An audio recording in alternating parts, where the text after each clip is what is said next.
What's up, girl? I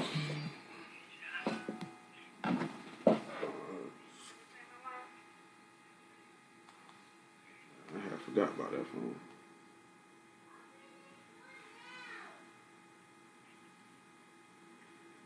Yeah, there's people that came out here this video talking about ain't nothing wrong with you to have sex with your woman on a period. Go ahead and do it.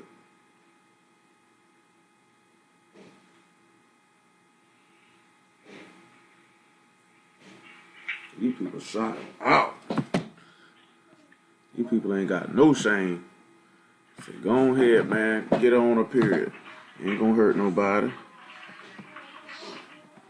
These people is disgusting. Dang, I hit the wrong thing. Boom. Boom. Now I should be back on. There we go. Pick up for where we left off.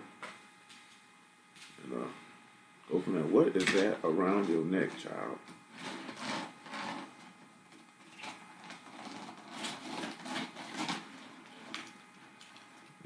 Give people a few moments. And then we're going to take on off. Take on off. What is that? Let me see. Let me see. Don't put that around your neck.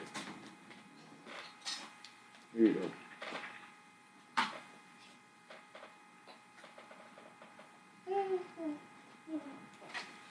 Yeah. You try to look at finish that song 102 and another little thing that I was supposed to win over about a week or so ago.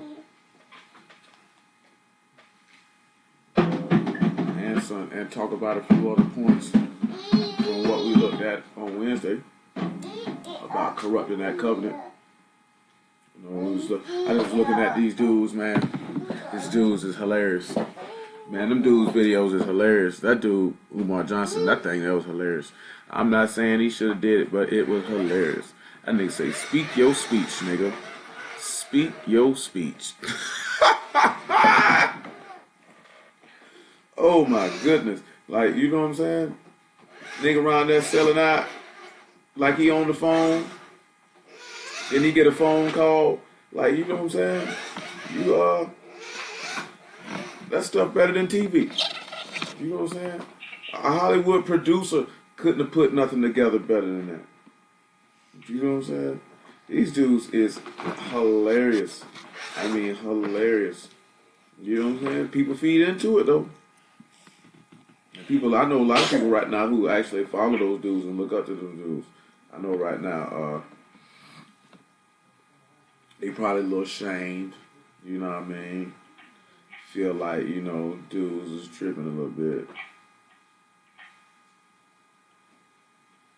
You know what I'm saying? Oh man, I hate to see that. I hate to hear that.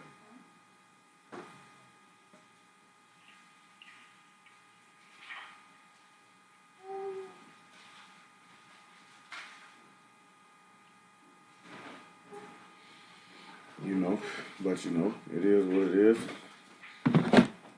People are shut out. You know, it go to show that you know, like I told y'all, man, these dudes don't really care about nobody. You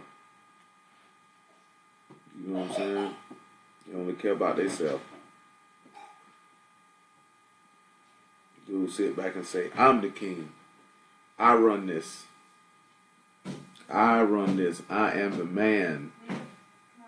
Say, if you don't want to come holler at me, you know what I'm saying? I'm going to tell everybody not to listen to you. That's amazing that an individual feels like that they can have that much sway over other people's mind frames about who they would or would not listen to. You know what I'm saying? Based off the information that they bring in. And then you look at the information that they bring in, is it even really that serious? I don't know about these dudes, but I'm telling you, that stuff funny though. I know some people are like, yeah, that's the most high tearing the Egyptology dudes down. I mean, but he ain't even really got to do nothing. These dudes do this stuff to themselves. You know what I'm saying? He ain't got to do nothing. He ain't got to lift a finger. You know what I'm saying? Just sit back and watch dudes make a fool out themselves. because of their pride. You know what I'm saying? Because that ain't nothing but pride. Pride to make a man say that he is the conscious king. You know what I'm saying? That he is the one that you must listen to.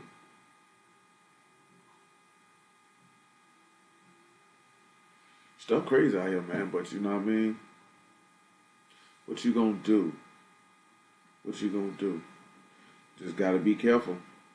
These dudes out here hunting for souls out here on these streets. And they swallowing people up by the bundles too. By the bundles. It was a solid deal, but what you gonna do? Just stay focused on the word and keep on moving. You know, some people look at you think you stupid for following the word. You know what I'm saying? I just heard that one little dude talking about what them dudes was going through, and he was calling they little elders. He said they elders just like Jesus. They show up after the fight. That's how they feel about it. You know what I'm saying? Even shalom everybody. Even when stuff ain't got nothing to do with the book, they still gotta have a way to come in and say something about the word. You know what I'm saying? Still got to come in and say something about the word. You know what I'm saying? Like, the word ain't thinking about you. That man ain't thinking about you. You ain't thinking about him. He ain't worried about you. I ain't never seen so many people that don't believe in something, that always got something to say about it.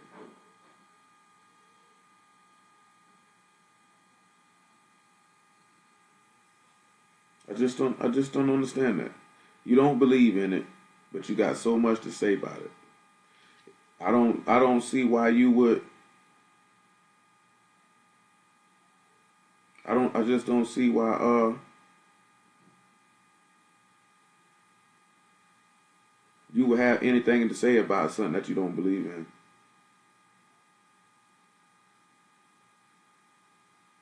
That just doesn't make sense to me. It really don't. You know what I'm saying? Because if I don't believe in something, I'm not going to be sitting around talking about it all the time. That just doesn't make any sense. I believe this is a lie and fraudulent, and I'm going to talk about it all day. I seen somebody who used to believe in the word. They don't believe in the word no more. Playing a video, shared a video. A dude talking about he did his research. He see the Bible is false. Hello. Hello? What's going on with you? You know, and I'm like, if you believe the Bible is false, he was like, you know, it come from Egypt, all these stories old, you know what I'm saying, they stealing this, they stealing that, and I just be wondering, what do you niggas be reading? And why do you niggas think Egypt is the beginning of civilization? Because that's not accurate. You know what I'm saying? Where do y'all get this stuff from? That's just not accurate. Egypt is not the beginning of civilization. It's not the start of civilization.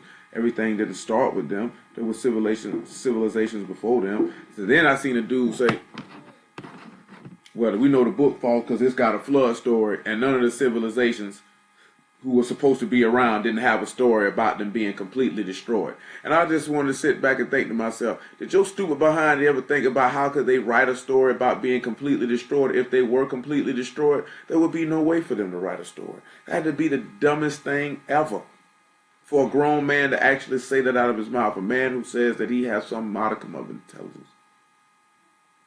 You know what I'm saying? But it is what it is, you know.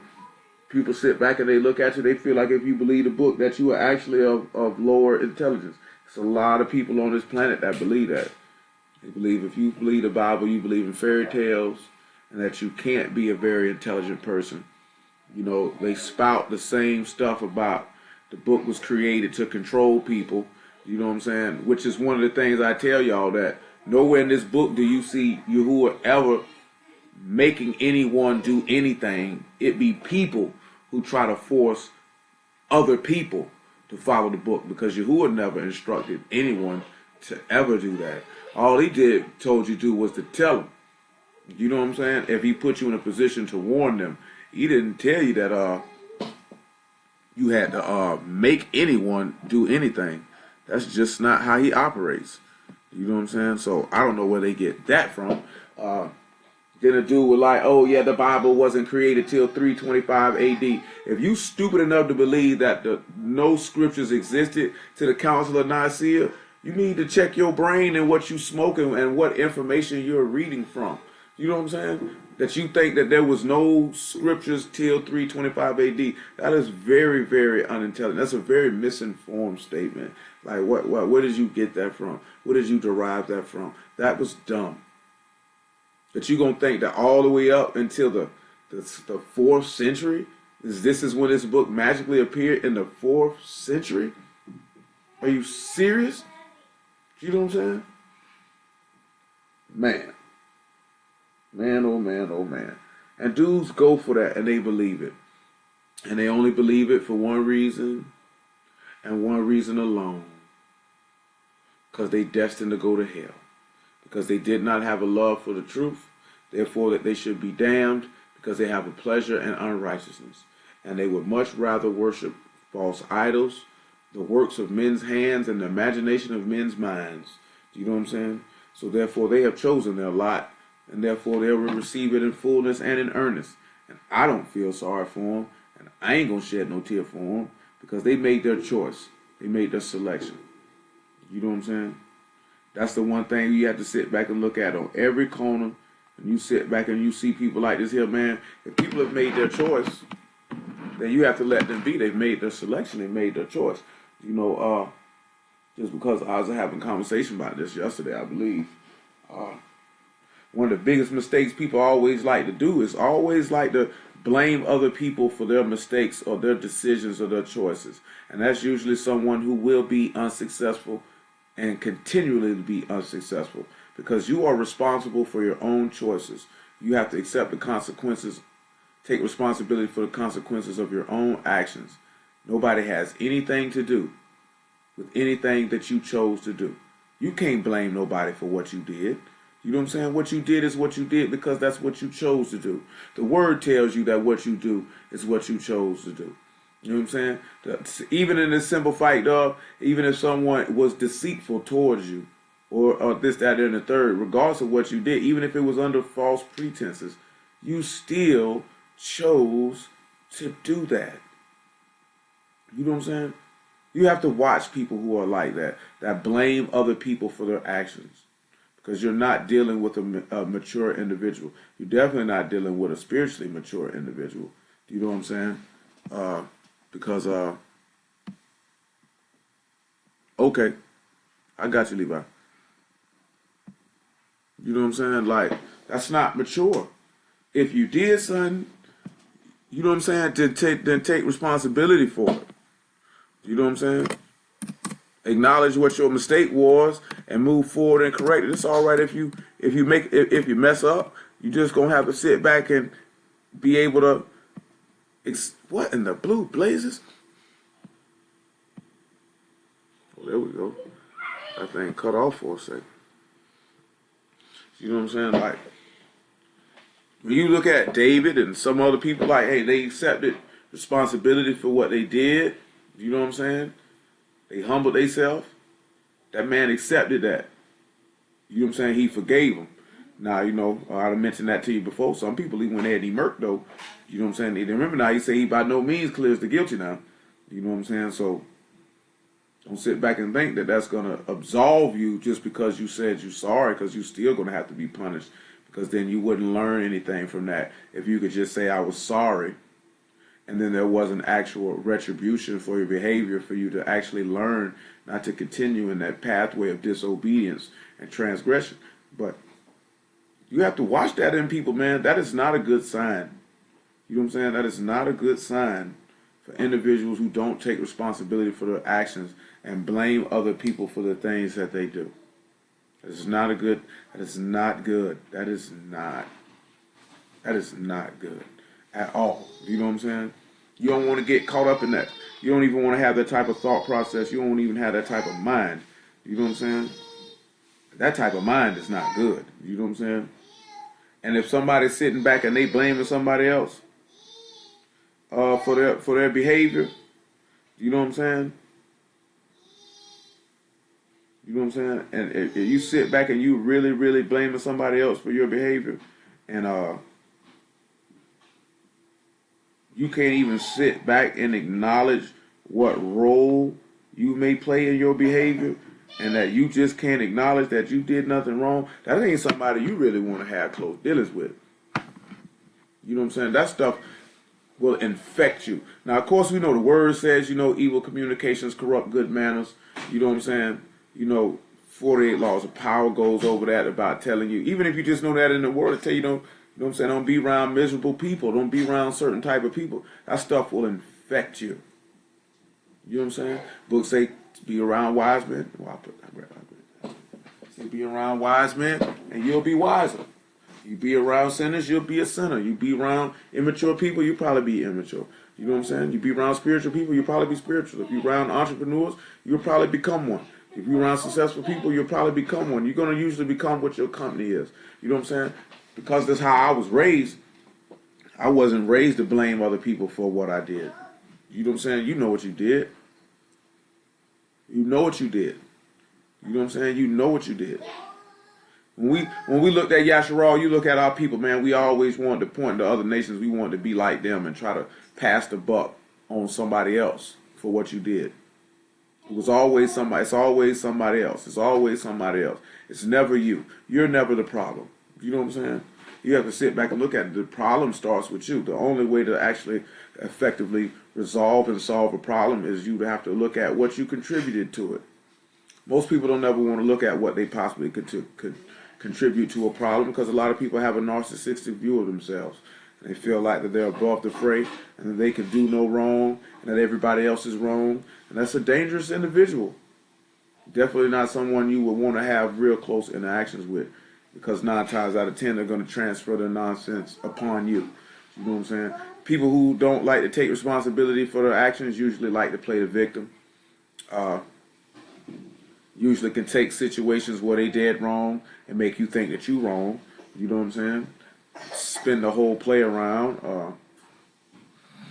They usually like to sit around and feel sorry for themselves on a regular basis. They usually have no ambition or drive or desire to do anything. They're usually very, very irresponsible. This is just a laundry list of things.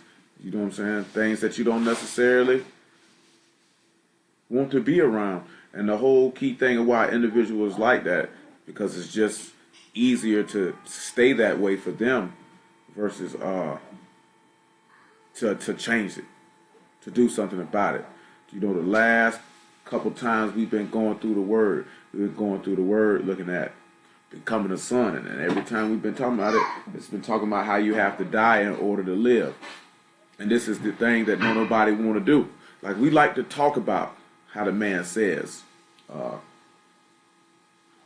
take up your stake and follow me. You know what I'm saying? Follow me, follow me. I don't come to do my own will. I come to do the will of my Father that's on high. But then we don't actually take that thought process and words and lay it to heart and actually emulate it and manifest it outwardly within ourselves after we've transmitted it inwardly. We just like to say it.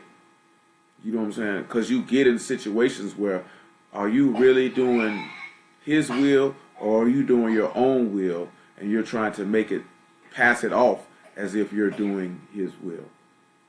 You know what I'm saying? That's what a lot of people like to do. See, it's real easy to put this man's name on some stuff to make yourself feel better about doing something that you want to do. You know what I'm saying? And just say that, hey, that's what you want to do. Just don't sit back and read John chapter 6, man, and just sit back when he say, I don't come to do my own will, but do the will of Him that sent me. Because if we go along with what Romans said and say, he that's led by the Ruach show that he's the son of Elohim, and we would no longer be living according to our flesh and according to our own will.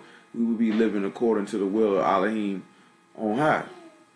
That means that we would look at every situation and circumstance as if we felt like there was a situation that would arise that would cause you to somehow bend, transgress, look for a loophole in the word or whatever the case may be to be able to accomplish your own desire. Are you really doing His will, or are you doing your own?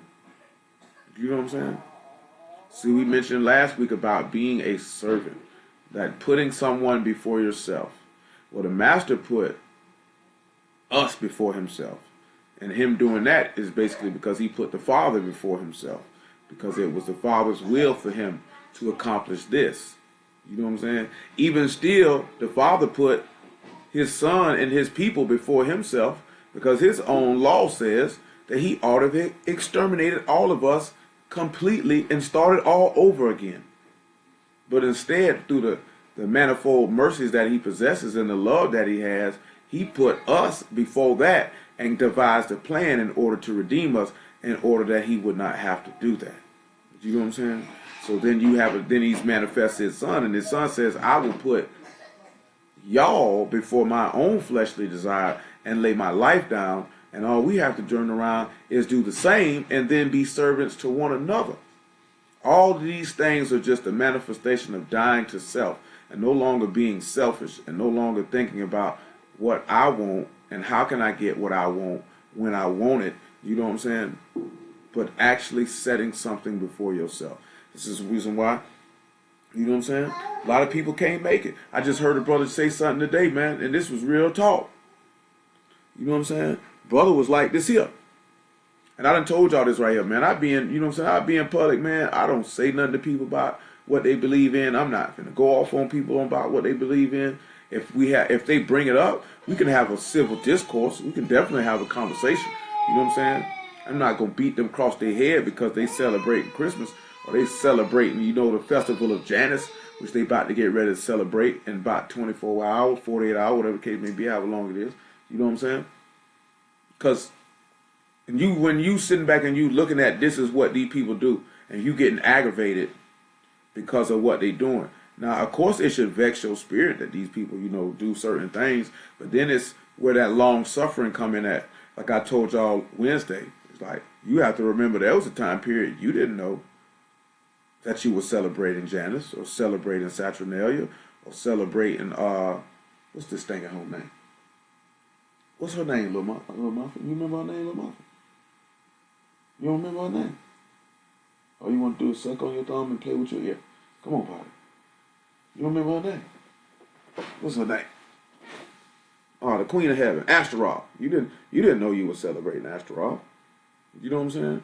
So when you come across people who don't know this, you have to have some manner of patience with them. If you done told them and they don't want to stop doing it, then leave them alone. You know what I'm saying? Keep it moving. You know, the book of Jonah say those that take heed to lying vanities forsake their own mercy. So if these people are taking heed to worthless lies, then they're abandoning the mercy of Yahuwah. Ain't no sense to be walking around aggravated, frustrated, going off on these people about that stuff for what? They just chose to go to hell. That ain't got nothing to do with you. You know what I'm saying? Like when you seen Paul in Acts 17 going through there, and the people had that temple to Diana, he said, man, y'all people too superstitious, man, and this, that, that, and the third. He just dropped some information on them when they went his way. Because he already know these people crazy. You know what I'm saying? Ain't nothing I can pretty much say that's going to change these people, man. If I can grab one or two, I'm straight. You know what our problem is? And I probably told y'all this before. Our problem is that you think you can save everybody. You think everybody going to hear this stuff and jump on it because you felt like you jumped on it. You know what I'm saying? That's not reality. You know what I'm saying? That's not reality. Just because you heard it and felt like this is what it is does not mean that everybody else is. Because everybody else is not. Well, go get your hat party. It's just what it is, you know what I'm saying? People be saying Merry Christmas, Happy New Year's to me every day. You know what I'm saying? That's done just roll off my back, man. Because I just can't sit back. There's no way in the world that you can have that type of conversation with everybody you come across. You know what I'm saying? I can't have that conversation with everybody. You know what I'm saying? Especially not when I'm hustling, man, because that's not even professional to even sit back and have that conversation. And I'm not finna frustrate myself with that conversation because most people don't want to hear that. They're just following tradition of what they've always done.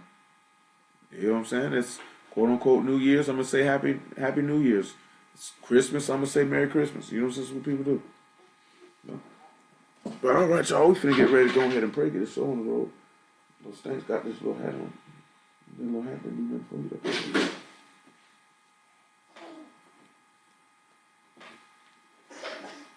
You all right? Who is that? Who is that? Is that Leah? Is that Leah? Give me a thumb. Is that Leah?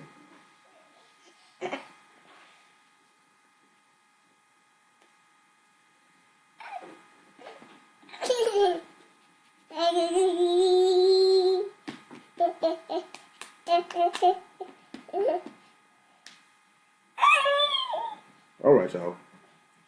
Righteous Father Yahuwah, we thank you for another opportunity to gather on that Shabbat.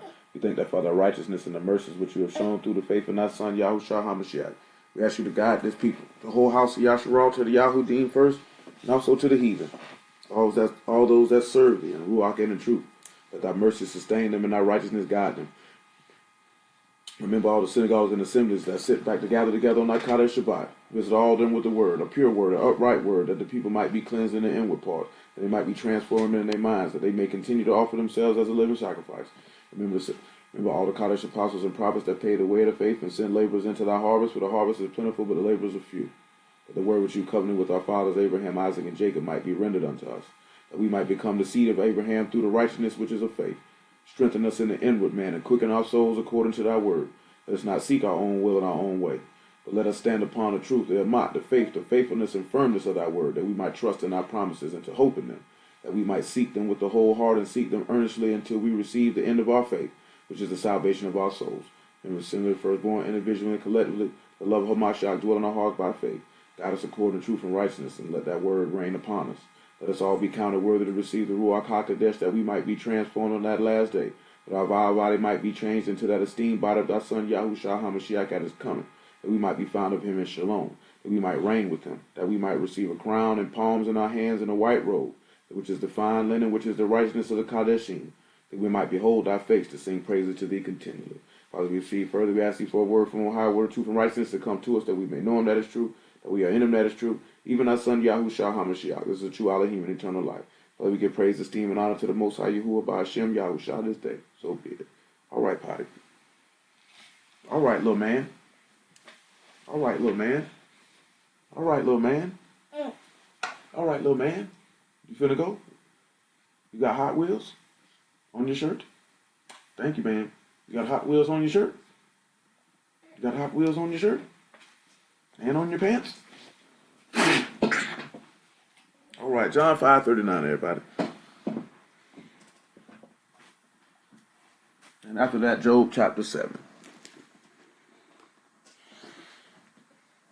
John 5:39. Well, first thing we need to do is give praise, esteem, and honor to the Most High Yahweh Hashem Yahushua this day. No, don't do it. Don't do that. John 5:39. Sit down somewhere, man. Sit next to Stanks. Sit right there. You sit right there, man. Yeah, you sit right here. Come on, man. Sit down. Sit down, little tabby. Search the scriptures, for in them you think you have eternal life, and they are they which testify of me. And you will not come to me that you might have life. I receive not honor from men, but I know you, that you have not the love of Elohim in you. Before we look at Job chapter 7, let's look at a couple things from that Malachi chapter 2 that we were looking at on Wednesday. Let's do that first. Let's finish a couple things in that Malachi chapter 2, man. As far as the differences of sitting a thing about this here, I was thinking about this here with this priesthood. We're going to slide over here to verse 8, Malachi 2 and 8. Malachi 2 and 8. So, we were looking at this Wednesday, right? And it says, but ye are departed out of the way. You have caused many to stumble at the Torah. And you have corrupted the covenant of Levi, saith Yahuwah of hosts. And, we were looking at that corrupted. And we know that word for corrupted was shakath, and it was destroy, to ruin, or decay, or to spoil, or to corrupt, or to ruin. And I told you, it's a lot of people, they always talk about as you a Levite, and they're not understanding the significance between the two priesthoods and what they mean. So let's finish these verses here because it's verse 2 to the bottom. It says, therefore have I also made you contemptible and base before all the people, according as you have not kept my ways and have been partial in the Torah. Remember when we were talking about what being partial was? Being partial was not being halfway. Just remember that. That was Nasar. That was to lift, to bear up, to carry, and to take, and to endure, and to sustain. And it's something that, and to take away. You know what I'm saying? And it's also something that's been in my mind for like the last day or so that I know we're going to have to deal with that there. And that's the statement of when the master stated in Luke 24, ought not Mashiach had suffered to enter into his esteem.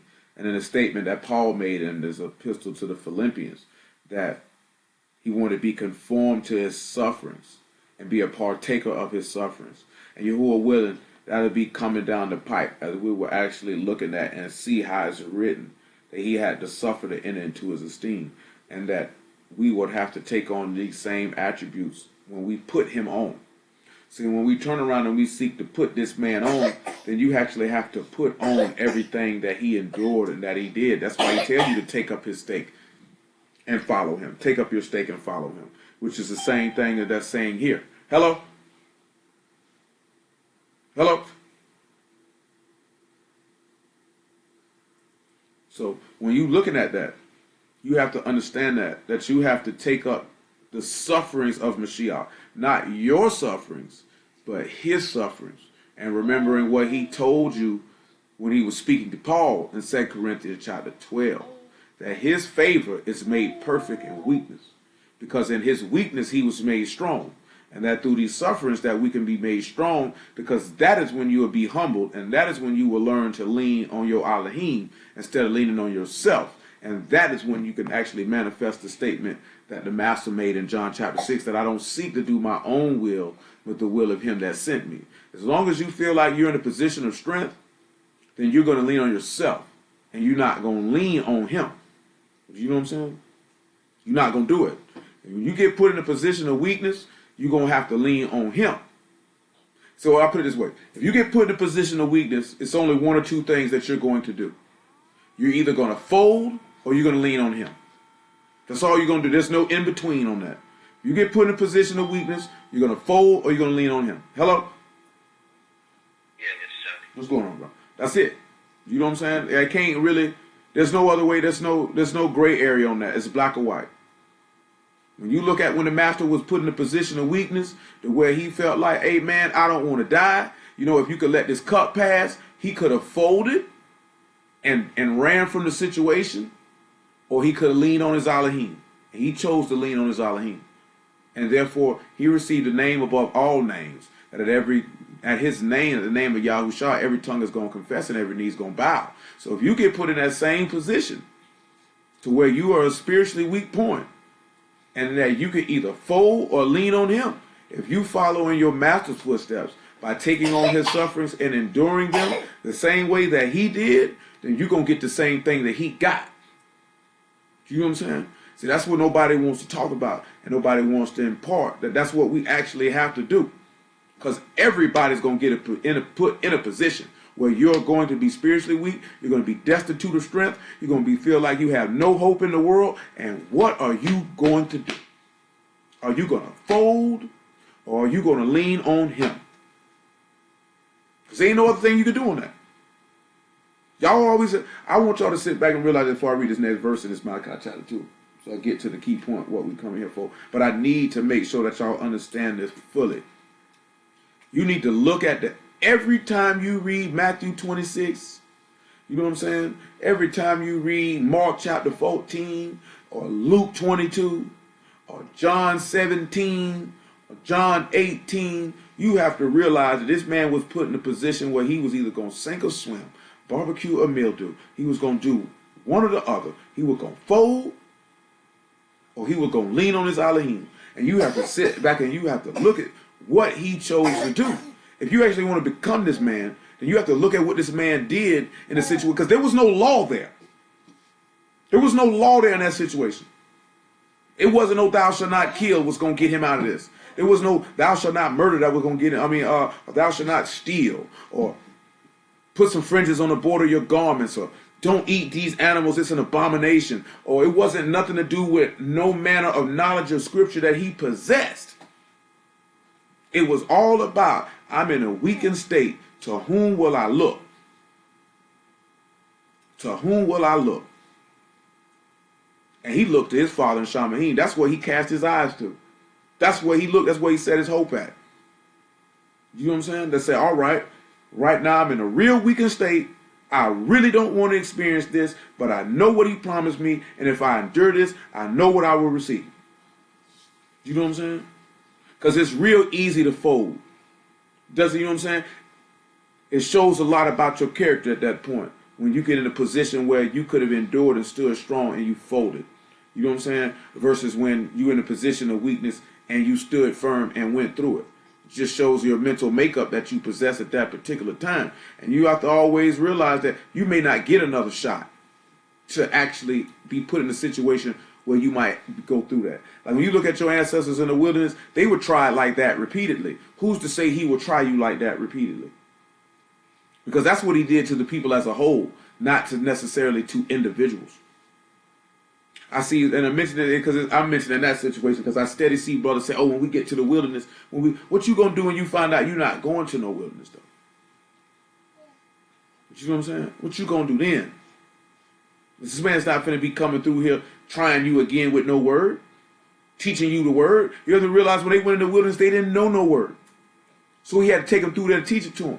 You supposed to already had it before I got back here. I ain't got time to come back through here and teach you again when I sent men to teach you the first time. That's crazy. So you have to soak that up now. Because there ain't going to be no double back. Let's finish this right here, man. Verse 10 of Malachi chapter 2. Are you digging in your bum, sir? You digging in your bum, sir? What are you doing? Have we not all one Father? Have not one Elohim created us? Why do we deal treacherously every man against his brother by profaning the covenant of our fathers? Now let's just deal with this matter right here. Where he say, why do we deal treacherously? When we look at that word right there, it's begod. And it says to act treacherously, deceitful, to deal treacherously, to offend. You know what I'm saying? Why would we sit back and offend our brother? Every man against his brother, profaning the covenant of our fathers. Let's look at that profaning. It's to viol or to pollute or desecrate. You know what I'm saying? To violate, to treat as common. It also means to pierce, to slain, to wound, to pierce, and to be wounded.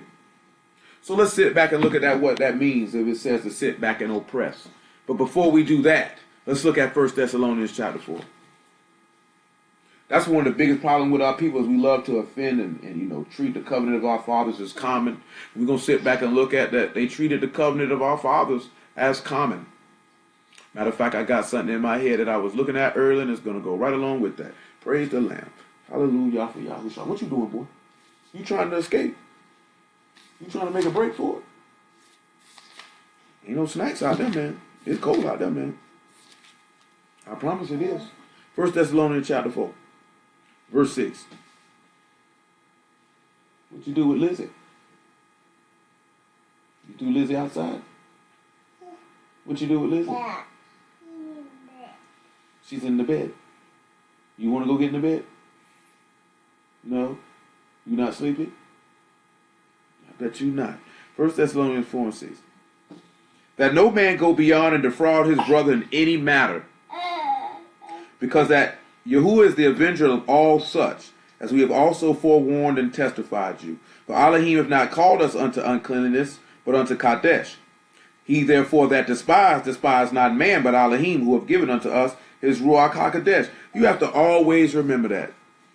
That if anybody got a problem with you and you walking with the word, then they got a problem with the one who is inside of you. You know, greater is he that is in you than he that is in the world. As I explained to y'all Wednesday, and I've told y'all before, and I'm going to reiterate it again, the people who are going to kill you, the people who are going to turn you in, and the people who are going to hate you most vehemently are going to be people who profess to serve the same power as you do. Matter of fact, hold this right here. Hold this 1 Thessalonians chapter 4. Look at Psalm 55. I'm going to just show you a prophecy of Judas and the Master real fast. Ain't finna go no deep with it. I just want you to see it now. That's why I'm just telling you what it is beforehand, because we ain't finna spend no intricate details, round it out. I just want you to see that so you can know that. But I ain't just talking. You better remember what it was with Korah and Moses. Those were not outsiders. Those were not outsiders. Those were people who sat out there in that tabernacle of congregation and heard the word with him every day and every Shabbat right along with him. Psalm 55. Verse 9. Do you see yourself? Do you see yourself? Listen. Listen. Listen. Listen. Listen. Say my name's not Leah. Say I'm not a girl. Destroy, O Yahuwah, and divide their tongues, for I have seen violence and strife in the city. Day and night they go about it upon the walls thereof. Mischief also and sorrow are in the midst of it. Wickedness is in the midst thereof. Deceit and guile depart not from her streets. Now he's talking about Jerusalem. And that's all that was going on at the time when the master was going on. The people were divided in their tongues. You can go look in John chapter 7 about that. Say the people were divided because of it. And there was mischief and violence in the street because they wanted to kill this man. And after we look at this Psalm 55, we're going to get John chapter 16. What you think these people going to want to do to you? That man say if they despise not man but Elohim, because he's given unto us his Ruach HaKodesh. That's why the master said, you hated me without a cause. He said, if you seen me, you done hated me and my father. He said, if they hated me, they will hate you also. So I don't know why you think that all the hate you're going to get is just going to come from people who don't walk in the word, or claim to walk in the words, I should say. The biggest and largest hate that you are going to receive is going to come from your own people who profess. Those were not strangers that swore a curse that they would not eat any food until Paul was dead. Those were Israelites. Those were children of Yasharal that made that oath. Those were people who went in the temple and the synagogues every week, just like Paul did. You have to really, really wrap your brain around that, because we're trying to get you prepared so you don't be shocked. So you don't be shocked. You know, the master told you in Matthew chapter 10, quoting Micah 7, said, a man foe is going to be they of his own household. Came into his own received him not. Hello? Hello? What's happening with man? Yeah, that's who his enemies was. He say father against mother, against son-in-law, mother against daughter-in-law. Man, who was the master's foes? It wasn't the Romans. It wasn't the Samaritans. It wasn't the Assyrians. It wasn't the Egyptians. It was his own kind. People whose custom was to go into the synagogue on the Shabbat, just like him. He say he's seen violence and... Are you okay? You okay? I'm not talking to you, man.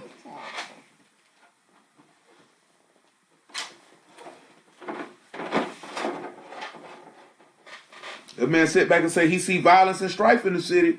Day and night he see mischief and sorrow and wickedness, lies and guile. He said don't leave from her streets. There ain't no Gentiles in Jerusalem doing all of that. Verse 12, he say, for it was not an enemy that reproached me, then I could have borne it. Neither was it he that hated me that did magnify himself against me, then I would have hid myself. But it was thou, a man my equal, my guide and my acquaintance. We took sweet counsel together and walked into the house of Elohim in company. Yes, this is a testimony of Judas. But this is also telling you that this very same people who you sit down with and walk in the house of Elohim with will want to kill you. Because there's nothing new under the sun. Ain't nothing new under the sun. So you not finna, I don't know why we think it's going to be any different. If niggas walk by you and say shalom and call you out. So you think that that's going to stop them from killing you? You think that's going to stop them from hating you? Nigga, if Cain killed his own brother who was in flesh and blood, what make you think a nigga who ain't got no blood tied to you, period, wouldn't have no problem taking you out? Because they ain't had no problem killing the master. So if you and him and he and you, then what makes you think these people not going to hate you and want to kill you too? Because he said they deal treacherously by profaning the covenant, by making it common. Come on back over here to John chapter 16. We still holding 1 Thessalonians chapter 4. Get off of that, man, before you fall. Get down. Thank you. Yes, ma'am. Yeah. John 16:1. Going over there with your mama. Be careful, man. These things have I spoken unto you that you should not be offended. So we're speaking these things unto you that you should not be offended. They shall put you out of the synagogues. Yea, the time come that whosoever kill you will think that he do Elohim service. And these things will they do unto you, because they have not known the Father nor me. But these things I have told you, that when the time shall come, you may remember that I told you of them. And these things that I said not unto you at the beginning, because I was with you. This man goes, so come back to 1 Thessalonians chapter 4. So what we're looking at is because these people don't know the Father nor the Son, then they're not going to know you. You got to understand that. Those people during his times, when the Yahudim at that time did not know him. It said he came into his own received him not. He said, Kadesh, Father, the world have not known thee. Yasharal did not know him because they did not know the Father. He told them that in John 8. He said, if Elohim was your father, you would love me because I proceed forth and come from him. So if you're born of Elohim, and you're around people who profess that Yahuwah is their Elohim, but yet they're not born of Elohim, and Mashiach is in you, and you in Mashiach, then they're not going to know you either. Therefore, they will hate you just like they hated him.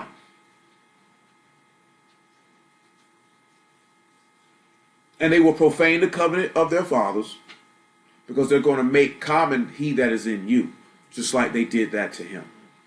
1 Thessalonians chapter 4. We start at verse 8 again. Stay still here. He therefore that despise not man, but Elohim, who has also given unto us his Ruach HaKodesh. But as touching brotherly love, you need not that I write unto you, for ye yourselves are taught of Elohim to love one another. And indeed you do it towards all the brethren which are all in Macedonia. But we beseech you, brethren, that you will increase more and more. Because in Malachi he's asking, why do we deal treacherously every man against his brother by profaning the covenant of our fathers? Now let's look at something in Joshua chapter 6. Yahushua son of Nun chapter 6 and verse 1. You in that blanket, sir. Is that your trademark? Yes? Is that your trademark, sir?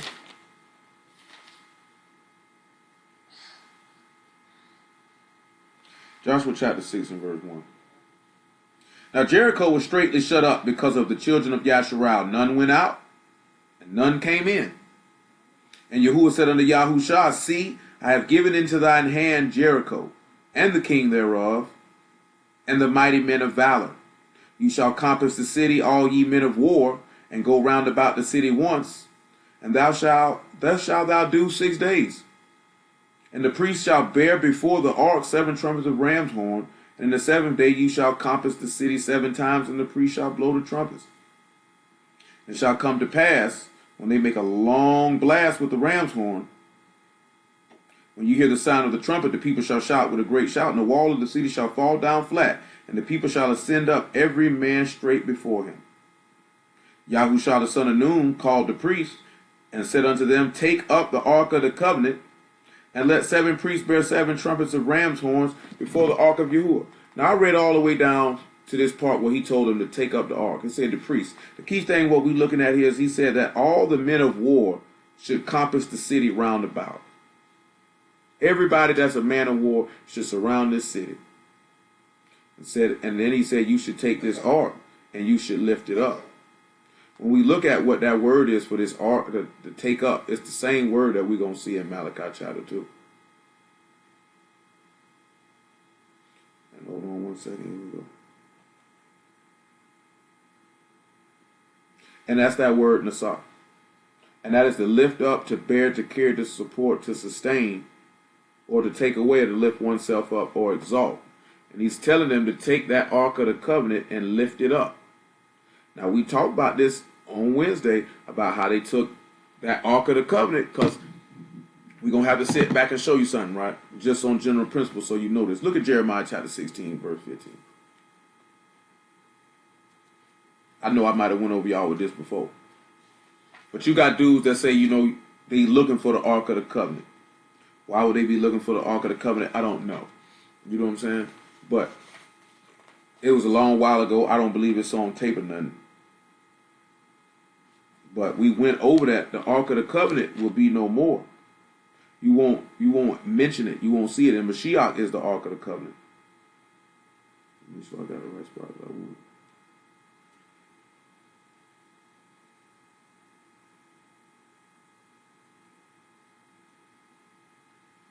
Let me see about verse 14. I ain't seeing what I'm looking for.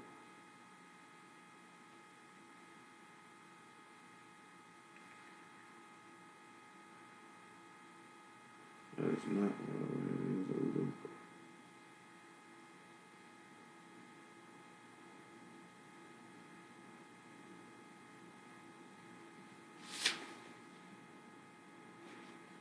Come on in, man.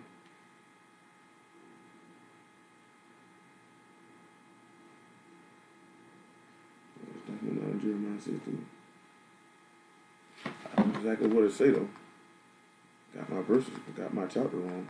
He's gonna tell you that you will not look for the Ark of the Covenant, you won't mention it, nor will it even come to mind.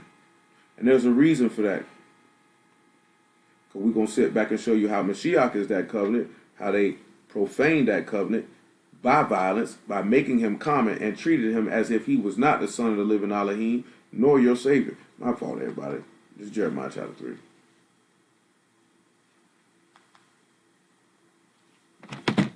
And 15. Jeremiah 3 and 15.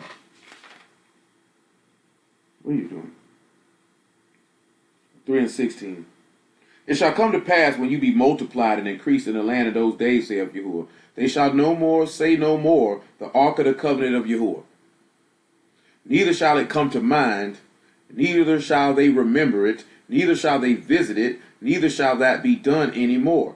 At that time they shall call Jerusalem the throne of Yahuwah, and all the nations shall be gathered unto it, to the name of Yahuwah, to Jerusalem, neither shall they walk any more after the imagination of their evil heart. In those days the house of Yehudah shall walk with the house of Yasharal. They shall come together out of the land of the north to the land that I have given for an inheritance unto your fathers. So this is talking about the gathering, the bringing in. He said the place would be called, the Jerusalem would be called the throne of Yahuwah. Knowing, if you know the Ark of the Covenant, the mercy seat is on the top of it, and that is the throne. So there's a reason for that. Let's look at Revelation chapter 7. See, all the nations be gathered unto it. Say you won't come to this Ark of the Covenant no more. You won't think about it. You won't remember it.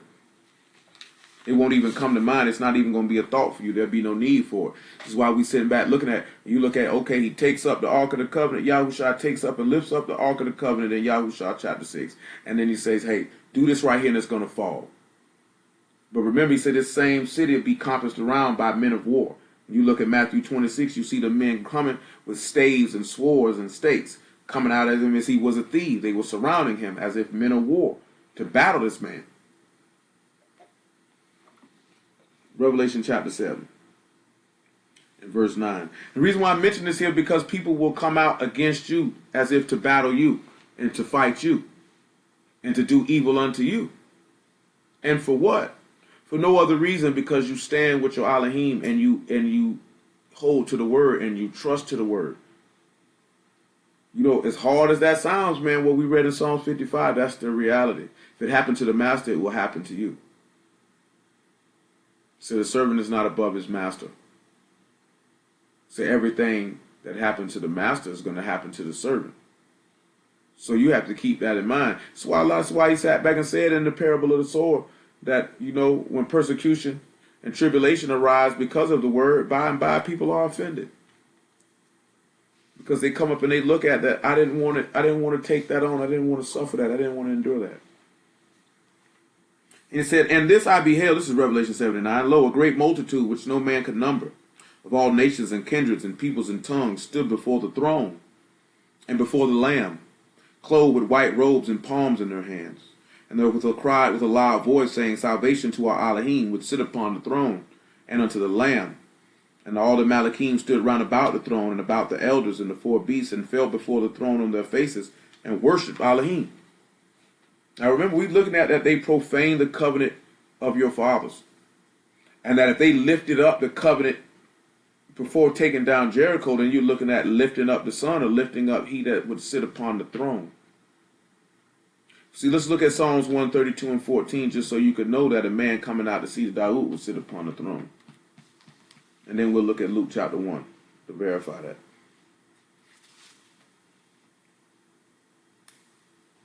Or we could look at Revelation chapter 6 right behind it too.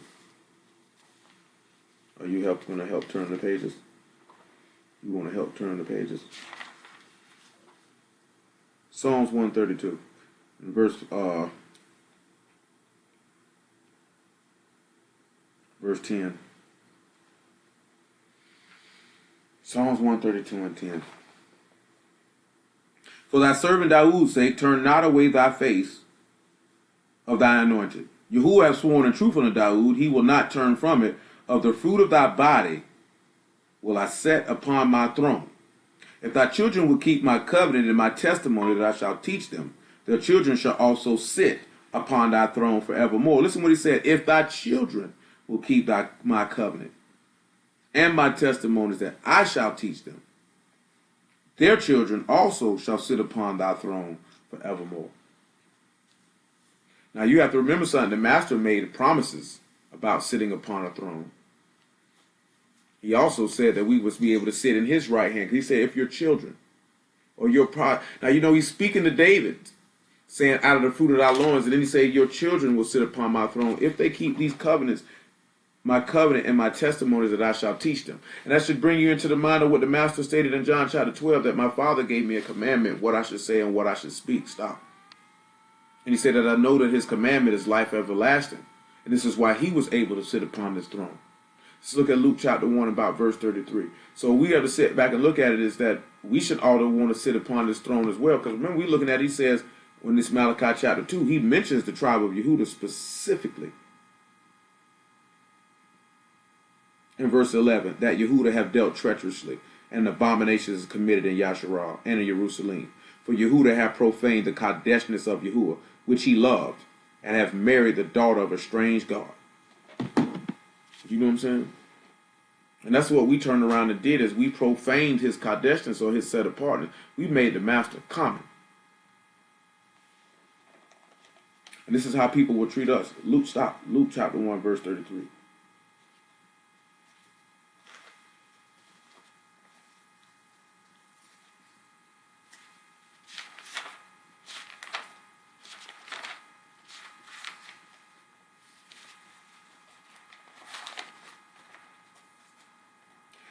Make it 31 or 30. And the Malachim said unto her, fear not, Mary, for thou hast found favor with Elohim. And behold, thou shalt conceive in thy womb and bring forth a son, and thou shalt call his name Yahushua. Don't do it. He shall be great, and he shall be called the Son of the Highest. And Yahuwah Elohim shall give unto him the throne of his father Dawood. So this Malachim is confirming the promise that was made in Psalms 132. He's telling Mary about it. He's telling Miriam about it. That there was a promise that they would sit on this throne if he keeps his commandments and the covenant which he will teach him. Now we turn around and we were talking about Wednesday about how Torah also can mean prophetic message. And we have to sit back and we have to understand that and look at that. That's the same thing that what happens. He makes this statement in Isaiah 59. That your children's children, that covenant would be in their mouth and in their seeds, and their seed. And we know there's not seeds of many, but seeds of one. That seed being Mashiach, or the seed that is of faith. And you're taught of Mashiach, of the testimony and the commandment which he held. Because what is the commandment that he gave? That you believe on his Son whom he has sent. And when you believe on the Son whom he has sent, this is what sanctifies you from the world. This is what sets you apart from the set apart. And this is what causes you to be an odd and peculiar treasure amongst all these people. Because everybody is not following behind this man. He's a snare and a trap. You know, we talked about that Wednesday. He caused many to stumble at the Torah. They stumbled at the prophecies pertaining unto him. And he became a snare and a gin and a trap and a rock of offense to both houses of Yasharal in Jerusalem, which caused them to deal treacherously with their brother and to profane this covenant. Because I mentioned this here, we're not finna go read it, but you know it's in Matthew 26, where he say, take, drink, this is my blood, shed in the New Testament for the remission of sins. He say, take, eat, this is my body. So this man's body, he was manifesting that he was that covenant, that he was that set apart word, that he was that promise, that he was that contract. A testament is no effect as long as the testator lives. Therefore, there has to be a death of the testator for the testament to be in effect. So people wonder, well, why I can't get the Ruach HaKodesh? Because there has not been a death of the testator. Therefore, you have not died. Therefore, the testament cannot take effect within inside of you in order for it to be activated for you to be quickened to life everlasting. Because you would have to die. Your desires and your pleasures, would have to be mortified. We talked about that last week when we talked about mortifying your members. That as he took the nail in his stake, that him actually, the nail being pushed through his body was symbolic of the nails being pushed through our body because we are his body. And that as his physical body died, we have to put our physical bodies to death. This all happened because when he stopped, put it down. Because when he was placed in a position of weakness where he could have folded or leaned on Elohim, he leaned on Elohim and he was rewarded. He was rewarded with a crown of life. He was rewarded with a throne. He was rewarded with life everlasting. He was rewarded with a body that perishes not. He was rewarded with the resurrection of the dead. He was rewarded with being able to forgive all of our transgressions and sins. If we believe on him and walk in him. Because I see people always say that they say he came to die for your sins. No, he came to die to purge sin. For the sins that had been committed under that first covenant, to wipe them away. That's what he died for. He didn't die for you to have, I don't know why people get when they read that, to die for your sins. He died so you could have an opportunity that your sins could be forgiven and that you could walk in newness of life. Not that he just died for the simple fact you could walk around and be a nigga for the rest of your life. This man say, he that suffer in the flesh cease from sin. This is what he died for, to remove the penalty of death from you and to remove sin from your heart and from your mind, to purge your conscience from dead works, that you would no longer live after these things, but you will live after the things that pertain unto life. But people don't want to live after the things that pertain unto life. It's easier to sin than it is to resist. It's easier to fold than it is to endure. Because it takes no effort to fold. It takes no effort to sin. It takes effort to resist. It takes effort to endure. Most people don't want to expend that type of energy. Most people don't want to expend that type of mental fortitude. You know what I'm saying? It's easier to do it like that. That's what you have to look at. Do we just want to talk about a man and say you believe in the man? You know what I'm saying? Or mention a man's name? Or do you literally want to become him? Because he taught us to become him. Luke 6 and 39. All right, Patty.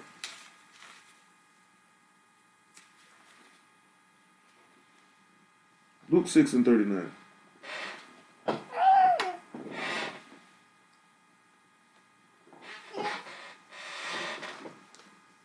And he spake a parable unto them. Can the blind lead the blind? Shall they not both fall into the ditch? The disciple is not above his master, but everyone that is perfect shall be as his master. This man is instructing you. He's telling you to be like him. He's telling you, I'm not any better than you. And that every one of you that will be complete and be mature and be whole will be just like me. So then our whole life desire is to become just like him. And not in that simplistic viewpoint of how they always come to it. But he kept the Torah, he kept the Torah. It's to have his mind.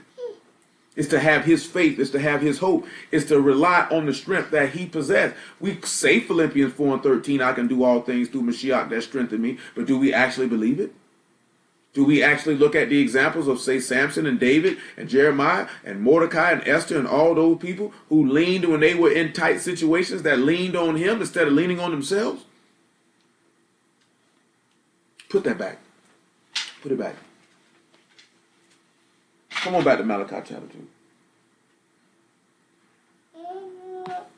we still got to show this difference in this priesthood too. Sit back and show you why these people held on to the priesthood of Levi versus the priesthood of Melchizedek, because they didn't have a good understanding of it. So when we look at Judah dealing treacherously, we see that violence against every man against his brother. Look at, I think it's 1 Thessalonians chapter 2. Not even Malachi chapter 2. 1 Thessalonians chapter 2. Go sit down somewhere, boy.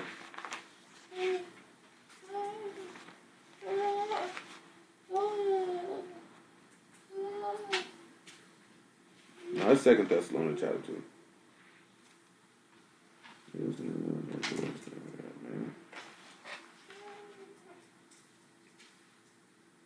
Oh, my bad. I was right the first time. 1 Thessalonians chapter 2, right? Look at verse 15. So all we want to look at is verse 15.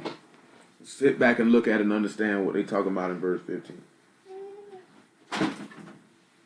He says, who both killed the master Yahushua and their own prophets, and have persecuted us, and they please not Elohim, and are contrary to all men. They're contrary to all men. Now we sit back and we look at something, right? It said that these men have dealt treacherously every man against his brother by profaning the covenant of our fathers. And Yehudah dealt treacherously, and abomination is committed. They profaned the set apartness of Yahuwah. They made it common. So we're going to have to sit back and look at it and just understand what was done. And these were people who knew the word and killed the man who was not violating the word. They killed the man who was professing an unwavering faith in Elohim and manifesting the prophetic vision of the word and the promises that were contained in it. But because their hearts were so hardened and their ears were closed that they could not hear, and their eyes were shut that they could not see, and their heart was waxed gross that they could not understand and perceive that they could be converted and be healed, they killed the man. So we have to sit back and look at, what do you think they're going to do to you? Because there was no brotherly love executed in this. Because you can't have brotherly love when one person is not doing the will of Elohim and one person is. And just because one professes to believe what you believe or to serve what you serve does not mean that they actually put that table down, boy. Put that table down. Put it down.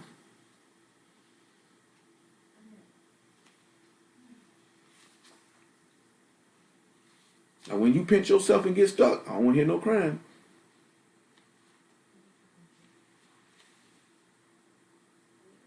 It made me forget where I was going.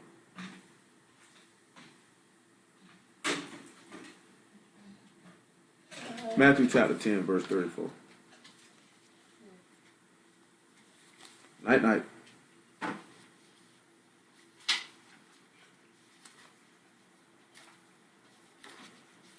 Matthew 10 and 34. Think not that I come to send shalom on their wraths. I come not to send shalom, but a sword. For I am come to set a man at variance against his father, and the daughter against her mother, and the daughter-in-law against her mother-in-law. And a man's foe shall be they of his own household. Because it said Yehudah committed an abomination against the Kadeshness of Yahuwah by profaning it and making it common. Let's look at Ezekiel chapter 22. Ezekiel chapter 22.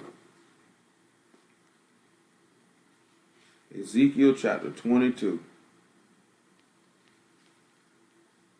And make it verse 25. Hello? Hello? Yeah. Ezekiel 22 and 25. I got you. I hear you, man. Ezekiel 22 and 25. Ezekiel 22 and 25.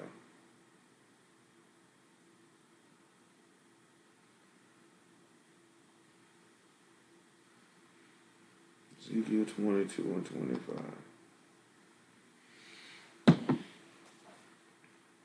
There is conspiracy of our prophets in the midst thereof, like a warring lion ravening the prey. They have devoured souls, and they have taken the treasure and precious things, and they have made her many widows in the midst thereof. Her priests have violated my Torah and profaned my Kadesh things.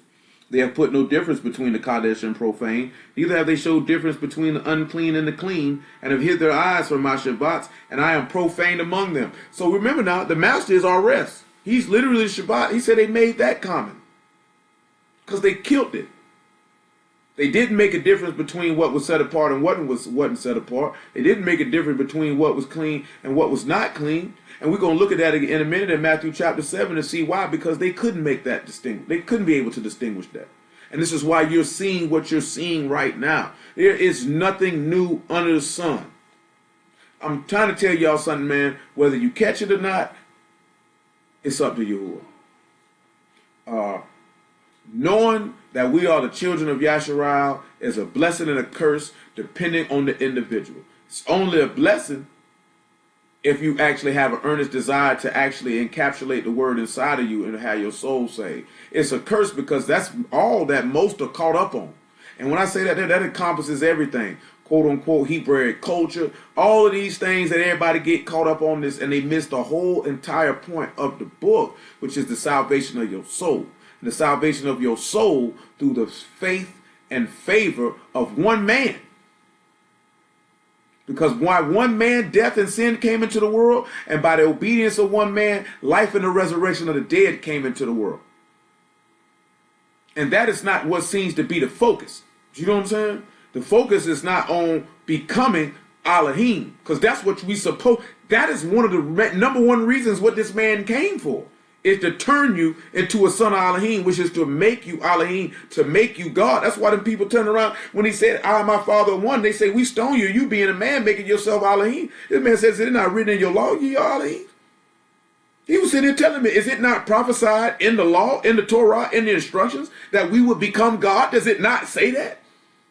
Does it not say we would become the sons of Elohim? Have you not read? Have you not heard? Do you not understand and perceive this man's word? Has no one told you? He said, you say that I blaspheme because the Father who sanctified me, I say I'm the son of Elohim? Y'all didn't even catch that. The main thing they wanted to kill this man for is because he was professing to be a son of Elohim. They wanted to kill him for that.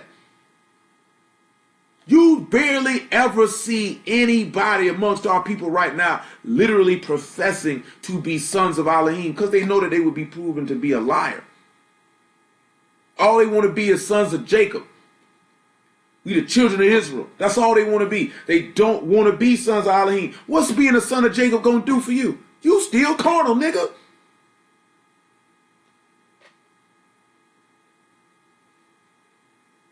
We supposed to be literally becoming sons of Elohim. Knowing the law is ABC 1, 2, 3 fundamentals. That's quick.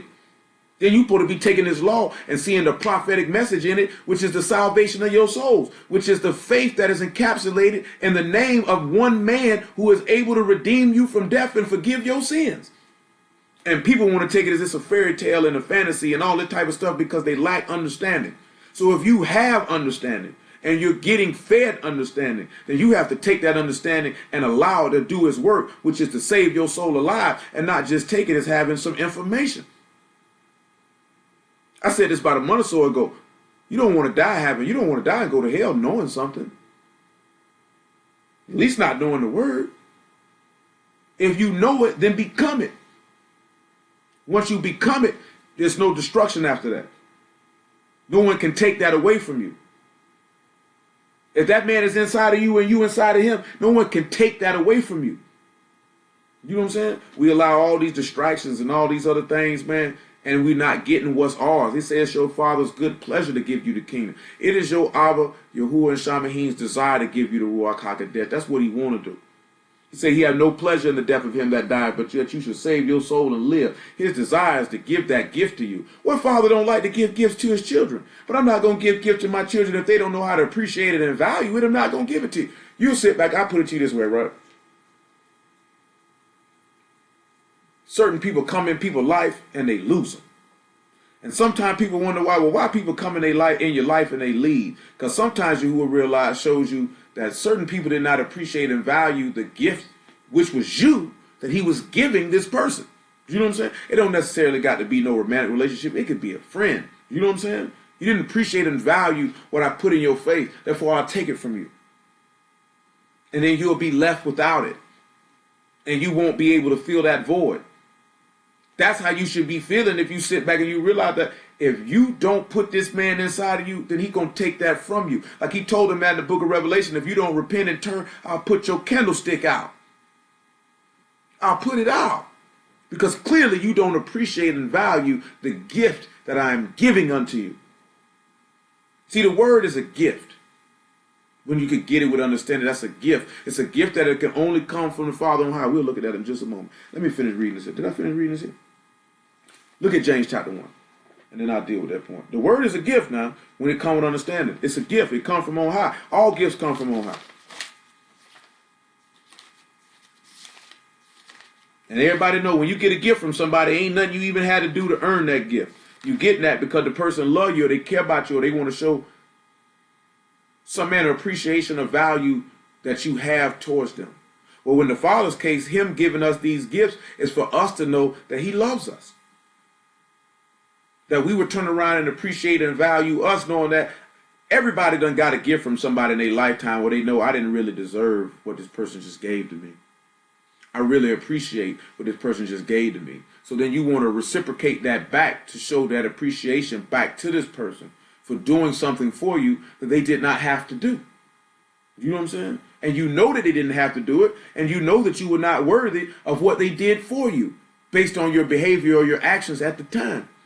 Well, that's how you're supposed to look at the word. That's how you're supposed to look at the blood of the Lamb. That's how you're supposed to look at the resurrection of the dead. We were not worthy of any of these favors that this man exhibited towards us so that we could understand the love that he has for us and that therefore we could reciprocate that back to him, but not only him, but to everyone whom we come across. You know what I'm saying? This is why I come in when dealing with the word. Don't be beating people across the head with it. You know what I'm saying? Boom, boom, boom. That don't mean that you stamp ungodly behavior. You can let people know, hey, man, I'm quite disgusted with that. I don't agree with that. I don't stamp that. I don't believe in that. At the same token, it's a way to do it. One of the fruits of the Ruach is to be long-suffering. That's to take injury with patience. When you look at Moses, he took injury with patience from the people. When you look at David, he took it from Saul. When you look at Jeremiah, he took it from the people. When you look at the master, he took it from the people. So we have to sit back and look at that. That's not law. It's in the law, but that's not law.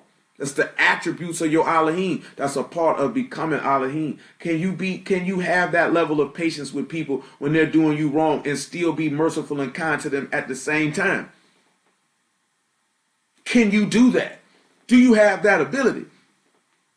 Because if you can manifest that ability, you can manifest Elohim. And therefore, that is a testimony against them if they continue to do wrong by you. That's why I read that 1 Thessalonians 4 and 6. Because he said, if any man offends you or defrauds you, that Yahuwah is an avenger of anyone who does it.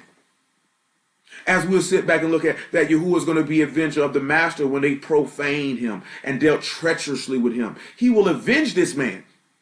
That's why he say, vengeance is mine, saith Yahuwah, I will repay. You ain't got to do nothing. He'll take care of it. Do you believe that he would, though? You know what I'm saying? I done told y'all this before. I just mentioned this because I just was talking about this yesterday. I'm going to tell y'all something, man. This man is real intricate, man. The Most High is real intricate how he operates, how he do things. This man will set situations and circumstances up to put you in a position where you'll damn yourself. I'm talking about you got too many examples of this where people walked in situations and circumstances where they thought that that was for their good or something that they wanted, and it was really for their destruction. And it really came about because of their disobedience to him or because of their wronging of someone who belonged to him.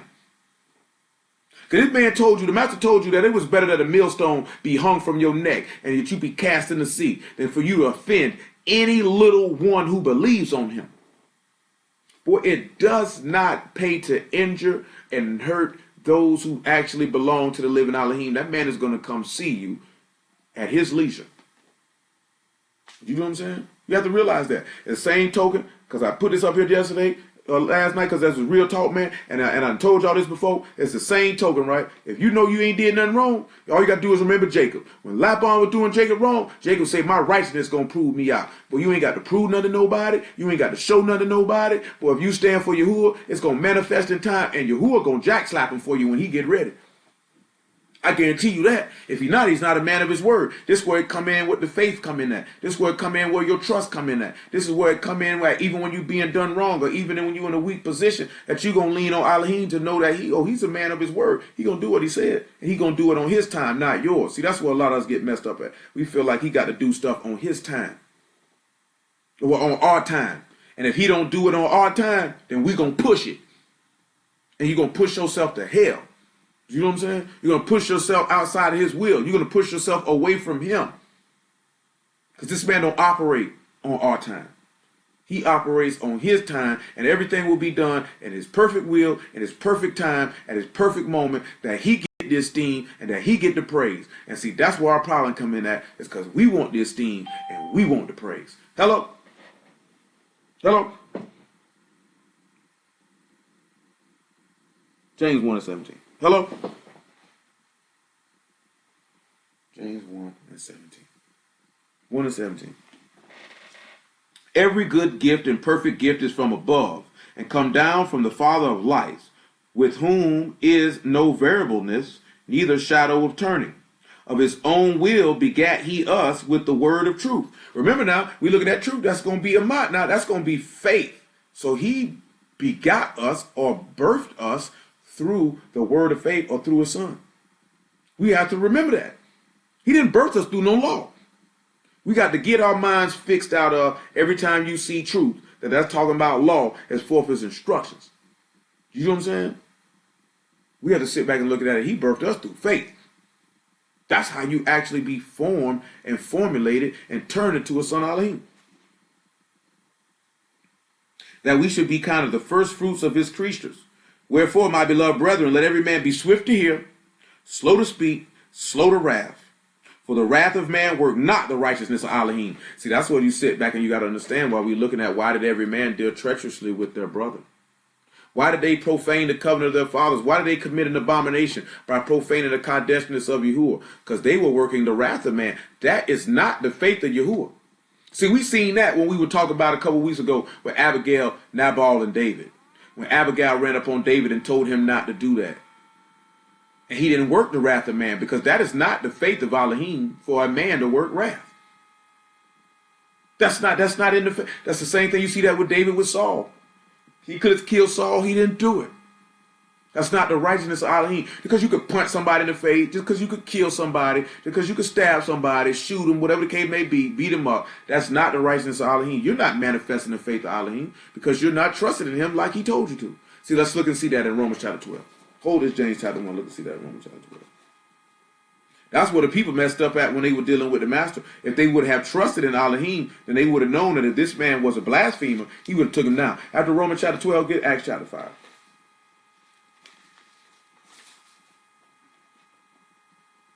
Romans chapter 12, verse 17.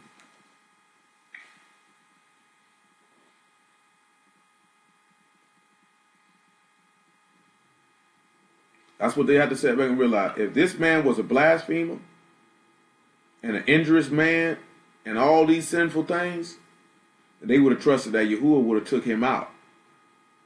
But they took that in their own hands, therefore bringing damnation on their own soul. Recompense to no man evil for evil. Provide things honest in the sight of all men. If it be possible, as much as lie in you, live peaceably with all men. Dearly beloved, avenge not yourselves, but rather give place unto wrath. For it is written, vengeance is mine, I will repay, saith Yahuwah. You see how he say to give place to wrath? So when you turn around giving place to wrath, you're supposed to let Yahuwah take care of that. And not for you to work it. And that this man will work that when he see fit to work it. Look at what he tell you now. Therefore, if thy enemy hunger, feed him, and if he thirst, give him drink, for in doing so thou shalt heap coals of fire on his head. Be not overcome of evil, but overcome evil with good. So this is what he's instructing you to do. You know, we talked about this during Tabernacles. This is what he's telling you to do. Somebody do evil to you to do good unto them. See, let's sit back and show you when we look at giving place to wrath. Come to Judges chapter 5. I know I mentioned something else. I can't remember what it was. Come over here to Judges chapter 5.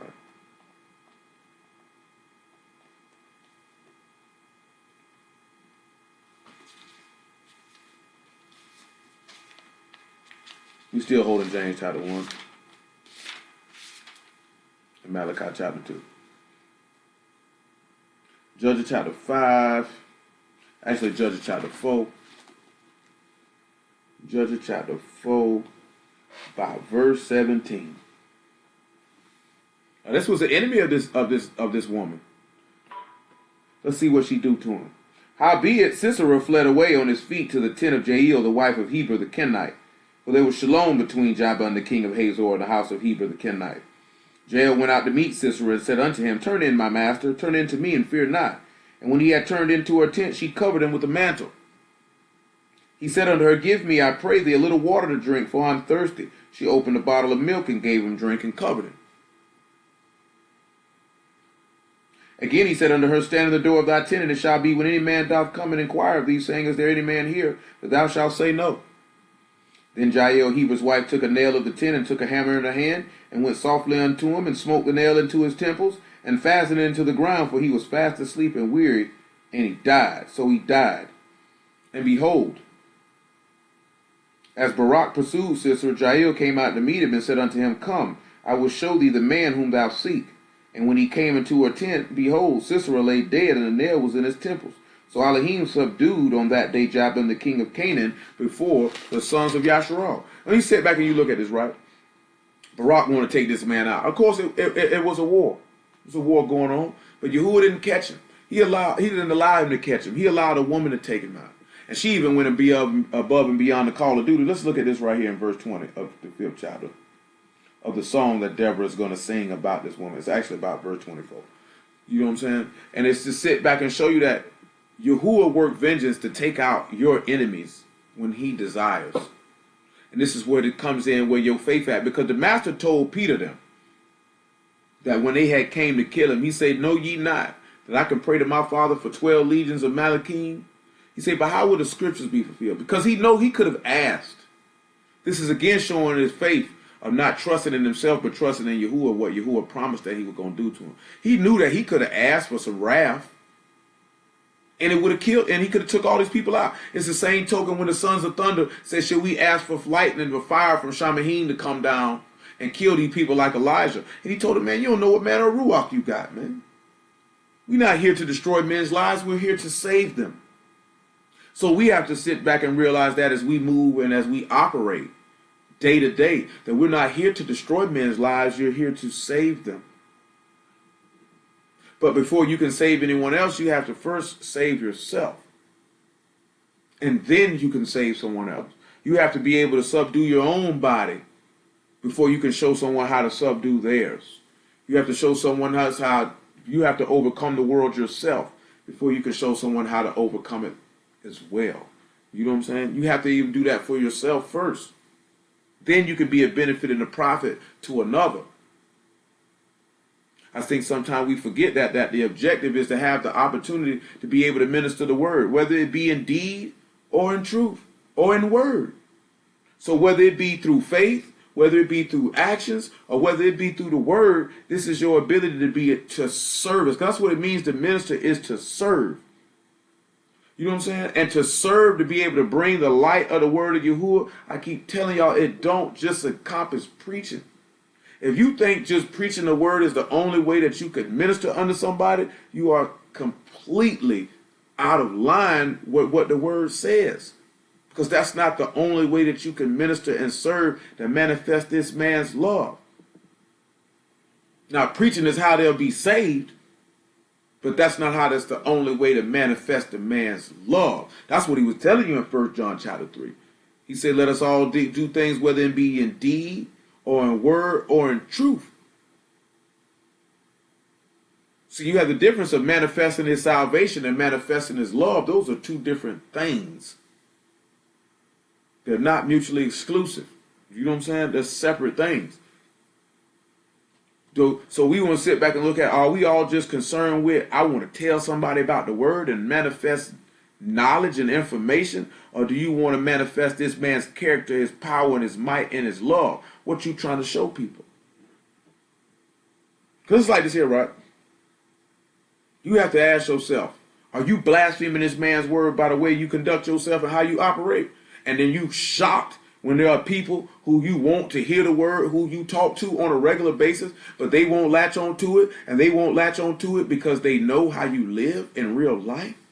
This is not the first time that I've ever stated this. It's been a while since I've stated it, but I've stated it on numerous occasions. Do you not realize that your life is the greatest witness that you could ever give to anybody? I just told y'all the other day, I did not come at Little Muffin with no word like that. I didn't do that. I wasn't running up on her talking about read no scripts, check this out, read this, understand. I wasn't doing any of that. I just lived it because I knew my sister. My sister looked up to me from the time that she was born. She had been trying to emulate me since she was a small child.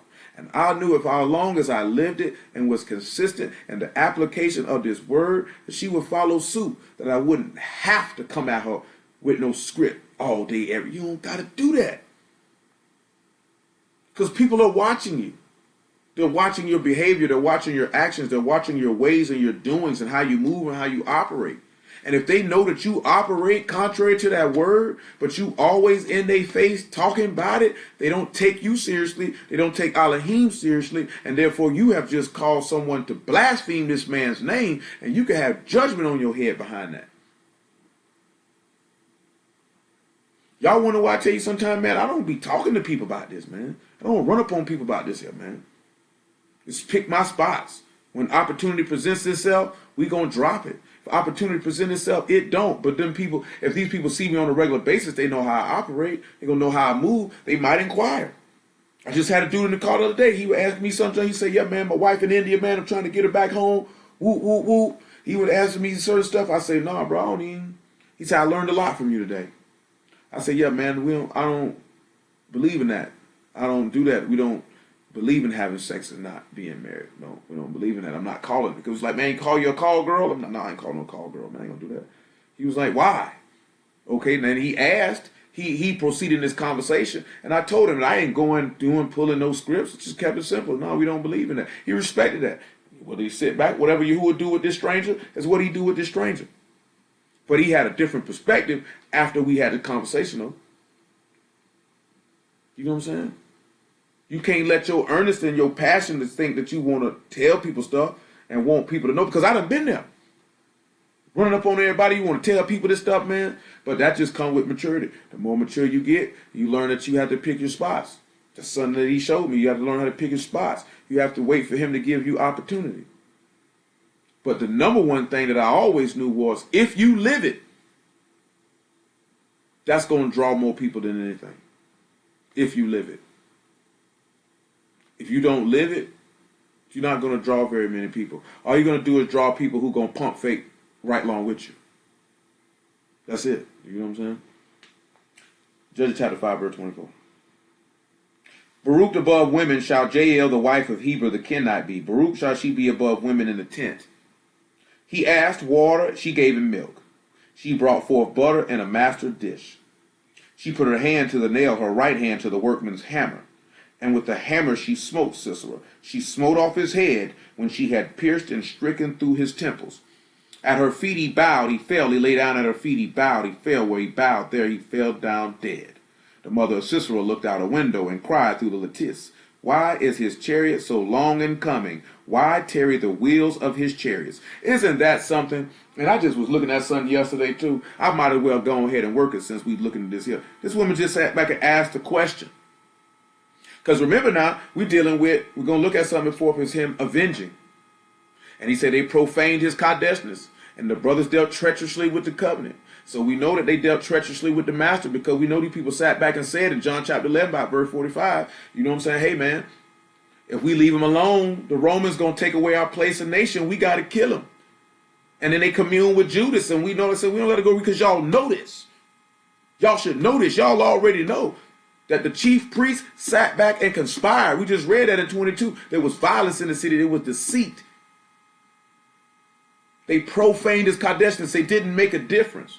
So when the people came up and they were asking the Pharisees in John 9, well, what's up with this here? Or in John 7 and John 2, well, what's up with this here? Oh, y'all believe on him too? We're going to put you out of the synagogue. What's wrong with you niggas? These niggas are fraud. It's not real. It's not, you know what I'm saying? They were not making a difference between this is the set-apart son of Elohim. He's been sanctified and sent into the world for the redemption of our souls. When Capheus, the high priest, told him that, they thought he was crazy. He said it's expedient that one man die for the people, that the nation perish not. You know what I'm saying? This is what he told him. And all we want to be caught up in quote unquote 2016, that's going to turn into quote unquote 2017, is law and we Israel. That's all we care about. But we're not looking at the manifestation of faith and the works of faith that brings forth the salvation of your souls and the fact that you'll be hated. And you can sit back and you can see, she said this woman drove nails into this man and he fell dead. Just like Yasharal drove nails into this man and he died and he fell down. Just like Isaiah told you in truth is laying in the street. Or just like when Abner got hit and he was laying in the street, and that man had to come get a linen robe and cover this man up and take him and bury him like Joseph of Arimathea did the master. And then this woman's mother just sat back and said, looked out a window and said, why is his chariot so long in coming? Why tarry the wheels of his chariots? Look at verse 29. Her wise ladies answered her, yea. She returned an answer to herself. They say, yeah, he taking too long. She said, have they not sped? Have they not divided the prey? To every man a damsel or two? To Sisera a prey of diverse colors? A prey of diverse needleworks?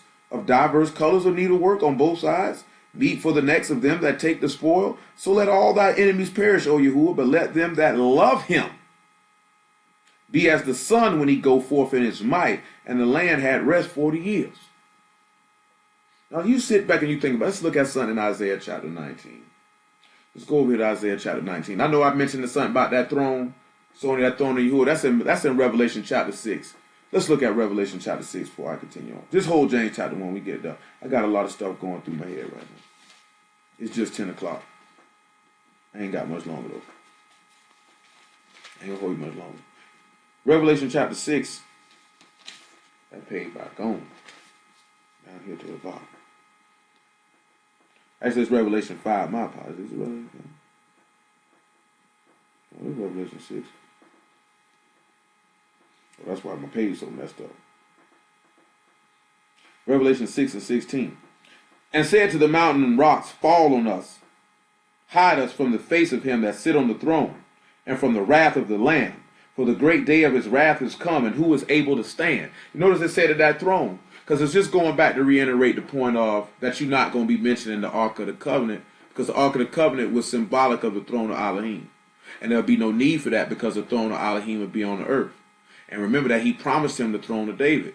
And in this situation where we know this woman who killed this man or killed this king, and we know that Yasharal is the woman who killed the king, because as they killed their master Yahusha and their prophets, because they dealt treacherously and profaning the covenant, every man against his brother, and committed in Yasharal and Jerusalem for Yahuwah to have profaned the Kadeshness of Yahuwah, which he loved, which you should know from Matthew 17, this is my beloved son in whom I'm well pleased. And they turn around and marry the daughter of a strange god because they wanted to marry. Oh, that's what I asked for, is Acts chapter 5. Let's swing to hit that real fast. What they asked for was, what they did is when they say, we have no king but Caesar.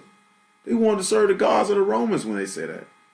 Because when you turn around and say Yahusha is not your king, and you turn around and say Yahuwah is not your Elohim. If you say Caesar's your king, then you saying the powers of the Romans, the gods of the Romans are your gods now. Because Caesar is your king. And this is what we turn around and do. Right now, a lot of us profess to serve the living Elohim. We married the daughter of a strange god, because we ain't serving this man, we serving our own self.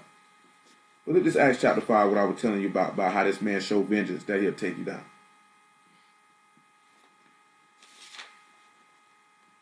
Acts chapter 5, verse 34.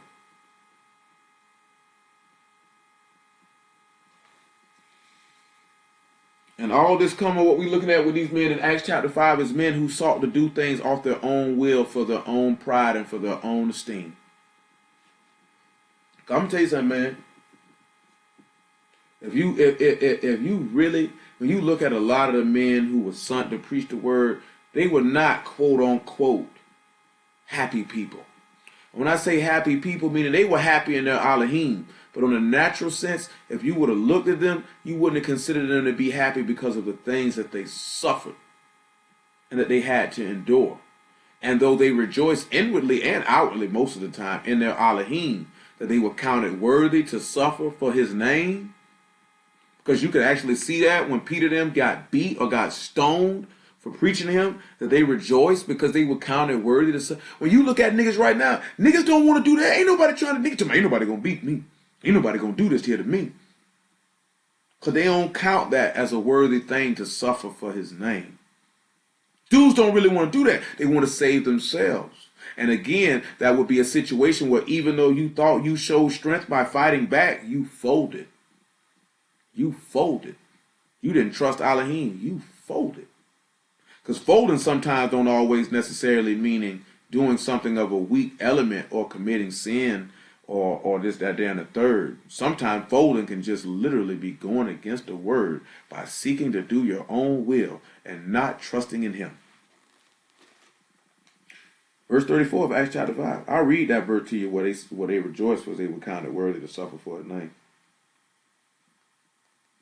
Then stood up there one in the council, a Pharisee named Gamaliel, a doctor of Torah, having reputation among all the people, and commanded to put the apostles forth a little space. And he said unto them, Ye men of Yasharal, taking heed to yourselves what you intend to do as touching these men. For before those days rose up Theodius, boasting himself to be somebody, to whom a number of men, about 400, joined themselves, who was slain, and all, as many as obeyed him, were scattered and brought to naught. After this man rose up Judas of Galilee in the days of the taxing, and drew away much people after him. He also perished, and all, even as many as obeyed him, were dispersed. And now I say unto you, refrain from these men, and let them alone, for if this counsel or this work be of men, it will come to naught. But if it be of Elohim, you cannot overthrow it, lest you be happily found even to fight against Elohim. I'm sorry, what I was asking for, finna tell you about is right here what we're reading, so we ain't got to go nowhere. And to him they agreed, and when they had called the apostles and beaten them, they commanded that they should not speak in the name of Yahushua, and they let them go. And they departed from the presence of the council, rejoicing that they were counted worthy to suffer shame for his name.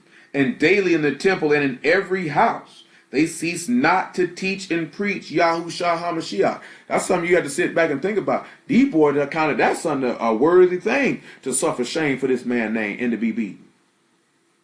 But you notice this man say, he said, if it be of men, it's going to come to nothing. So you can jump up and you can go do it yourself, and you can let people gas you up. But if Elohim ain't got nothing to do with it, it's going to come to absolutely nothing. But this man said, if it be of Elohim, you find yourself to be fighting Elohim and you can't overthrow it or stop it. You can't overthrow it or stop it. So you always have to remember that, because that would be right there. That's showing you that's the vengeance of Yahuwah. You will sit back and look at him. I see him in due time. I know some people wonder, well, it's a lot of people preaching the word, and I know all of them can't be a Yahuwah, and why they stuff ain't come to nothing. It'll come to nothing in his time when he's ready to bring it to nothing. We have to sit back and look at it as time goes on. This man does. Gamaliel didn't tell you how long Theodius and Judas went before he did that to them. He does it when he's ready. He does it when he's ready. And when he does it, you'll know it was of him when he brings it to nothing. I know a brother say that, like, it was talking about this here, man. Like, dude, like, man, there's a lot of dudes right now. You like, y'all exposing a lot of people. And it looked that way. And a lot of people won't sit back and look at it in that fashion, because they can't sit back and understand what it is when he's pulling their skirt back and showing their nakedness. Those that have eyes will see it. Those that have ears will hear it. Those who have a heart to understand will perceive it and consider it. Those who don't will pay it no mind. As Yasharal has always done. It's just what it is. You know what I'm saying? It's nothing new. Ain't none of us doing nothing that ain't nobody ever did before, other than preaching Mashiach. And then there's people who done did that before us. So there's absolutely nothing new. Everybody in this planet right now, everybody who's dealing with this word is doing the same things that your ancestors did 2,000 years ago, 4,000 years ago. They're doing the same things. Man has not changed, nor has the word changed. Men's heart are still the same. The things around you may be quote-unquote advanced, but man is the same. Matthew chapter 7, verse 15, before we look at Isaiah 19. So they want to know, why is it taking so long for these chariots to come? They done profaned this man, Kadeshness. Dealt treacherously every man with his brother. Say, don't we all got one Father? Say, don't we all got one Elohim? That's what he asked, didn't he? Say, we not all one Father? Have not one Elohim created us? Why do we deal violently every man with his brother? Why do we do this? Why do we not let brotherly love continue if we say that we brothers? If that's the thing that we've been talking about Wednesday night and so far to some this evening is that because you know not Elohim, nor the son of Elohim, therefore you won't know those who are born of Elohim, therefore you will hate them. Because you hate Elohim.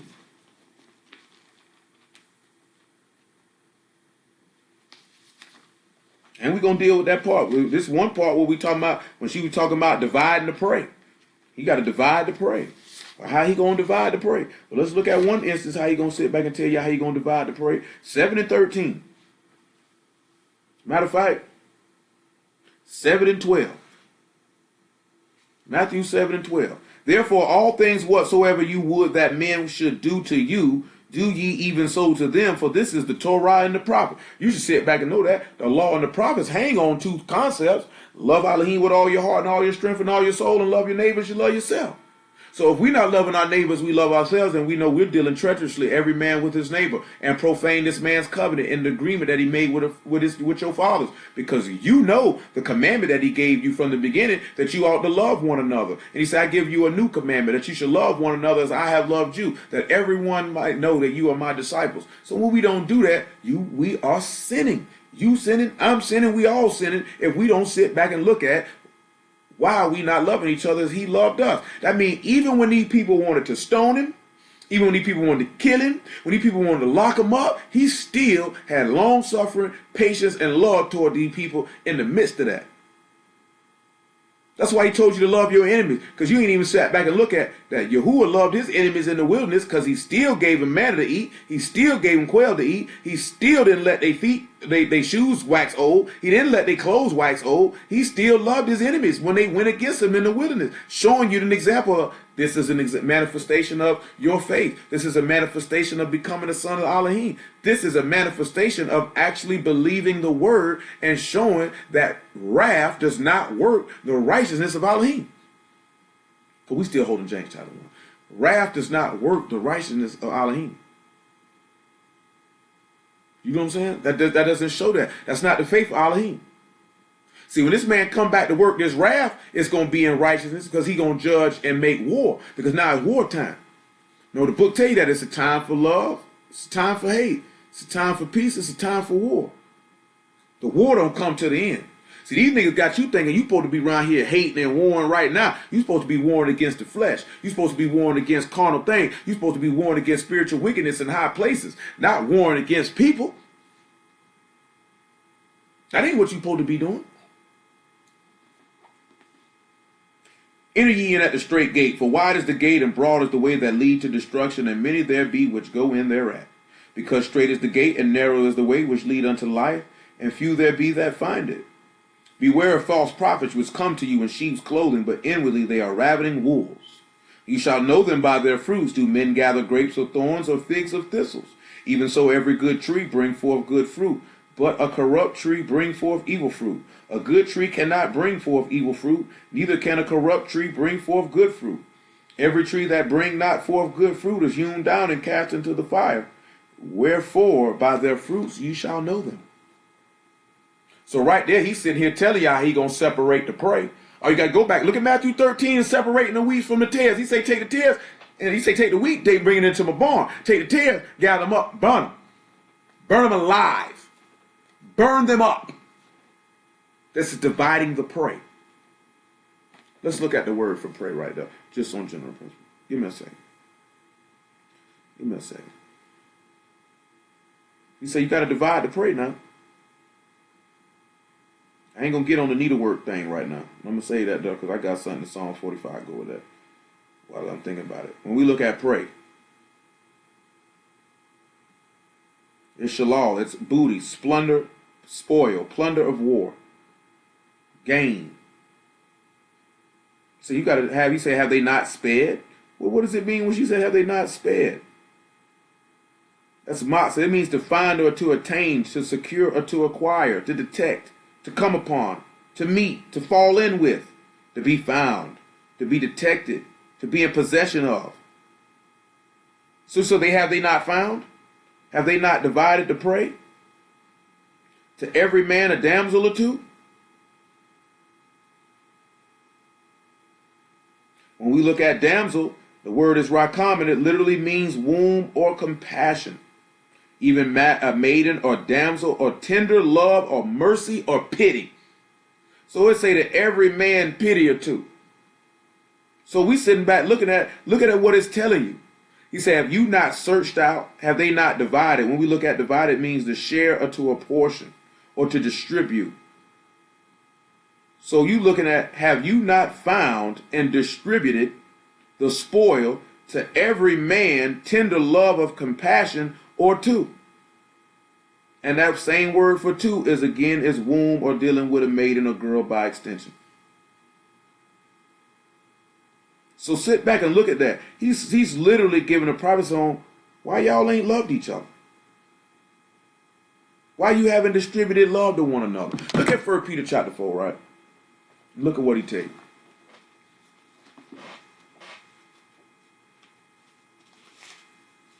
I'm going to tell you, man, be honest with you. It takes a lot of strength to love someone who you know does not like you. It takes a lot of strength to love someone whom you know hates you. It takes a lot of strength to do that. You know what I'm saying? That's not an easy thing to do, to be loving, kind, and compassionate and merciful to people who hate you. And yet this is what your master did. He was up there on that stake. He said, Father, forgive them, for they know not what they do. This man died for everybody. For sinners and the righteous alike. For the godly and the ungodly alike. For those who loved him and those that hated him. For those who mourned at his death, and for those who said, crucify him, crucify him. He shed his blood for every last one of them, that their souls might be saved and be redeemed from death. Now, if that ain't love, I don't know what is. But people look at that type of manifestation of love as weakness. I ain't finna love nobody who hate me. See, that's that Christian stuff. Love your enemies. Well, nigga, why would Yahuwah love you when you were his enemy? You were a sinner. That makes you his enemy. By definition, according to the same Torah that these niggas love to scream, in Deuteronomy chapter 7, he said he will repay them that despise him to their face. He will be not slack to those that hate him. He will repay his enemies. His enemies are those who sin against him. His enemies ain't no nations. His enemies ain't no white man. His enemies are sinners and transgressors. So we were his enemies. And he loved us nevertheless and died and rose so that we would no longer be his enemies. And you mean to tell me you can't love your enemy?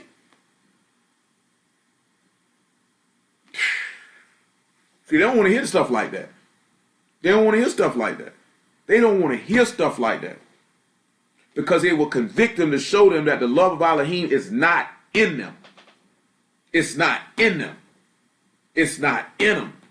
That doesn't make you weak. It doesn't make you a coward. It doesn't make you a simp. It doesn't make you a chump. It makes you a son of Elohim. Because wrath work not the righteousness of Elohim. You can't tell these stupid niggas that, though. I forgot where I was going. You remember what I said I was going to look up? Yeah, I don't know.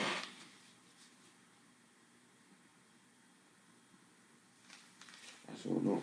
Oh, 1 Peter 4 and 8. Praise the Lamb. 1 Peter 4 and 7. And then we'll finish James chapter 1 behind this. Knock that out. But end of all things is at hand. Be ye therefore sober, and watch unto prayer. And above all things, have fervent love among yourselves. For love shall cover a multitude of sins. Use hospitality one to another without grudging. Have a patch. See, that's the thing we don't actually have, is a passionate love toward one another. So I just was talking to somebody about this yesterday as well. I talked to a couple people yesterday, right? And nigga couldn't understand because, you know what I'm saying, nigga had an issue. And there was, you know what I'm saying, for a little minute. But I can forgive somebody real fast. It's not that serious for me. You know what I'm saying? And it was the same for them. You know what I'm saying? It's not that serious for me. You know what I'm saying? That, especially if I stated that I got love for or love an individual, I'm not finna be walking around here mad with somebody continually if I say I love them. You know what I'm saying? Because that means if I could do that, I probably never really actually loved him. You know what I'm saying? That we can iron all this stuff out, put all this stuff to the side, and let that be long because it's not that serious. You know what I'm saying? Because life too short. You know what I'm saying? You don't know when you're going to be out of here. You don't know when you're going to be out of here. So you don't want to be walking around and you got issues with somebody whom you say you love. Hello? You want to straighten it out. You want to get that worked out. You want to have that ironed out. You know what I'm saying? It's just period. Because you know what I'm saying? It's not that serious to me. Like, I don't walk around mad at niggas. For what? Never been like that. For what? It's not that serious. You know what I'm saying? It's not that serious. You can walk around with it. I'm not. You know what I'm saying? I'm not finna live my life like that. I ain't never lived my life like that. I'm not finna live my life. That ain't got nothing to do with the word for me. I was like that before the word. I'm not gonna live my life like that. There ain't no way to be living. You know what I'm saying? People gonna cross you. That's just life. You know what I'm saying? You're gonna have discrepancies with people. That's just life. You know what I'm saying? What comes in that is how you deal with these discrepancies and issues. Where you sit down like mature adults and discuss these discrepancy and issues so they can be put to the side so that y'all can continue on to be able to actually have an amicable and cordial and loving and caring relationship with each other. Or this niggas gonna walk around acting like little children, pouting and holding grudges. You know what I'm saying? Like, who does that?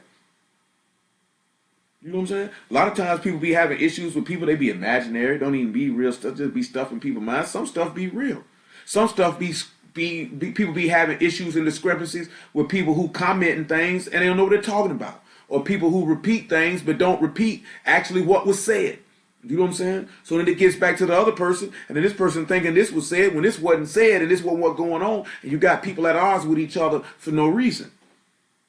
And then our problem come in that is, if you at odds with somebody whom you say you love and care about, then you don't want to alert this person about it. Because how can there be a reconciliation? How can an individual fix an issue if you don't tell them?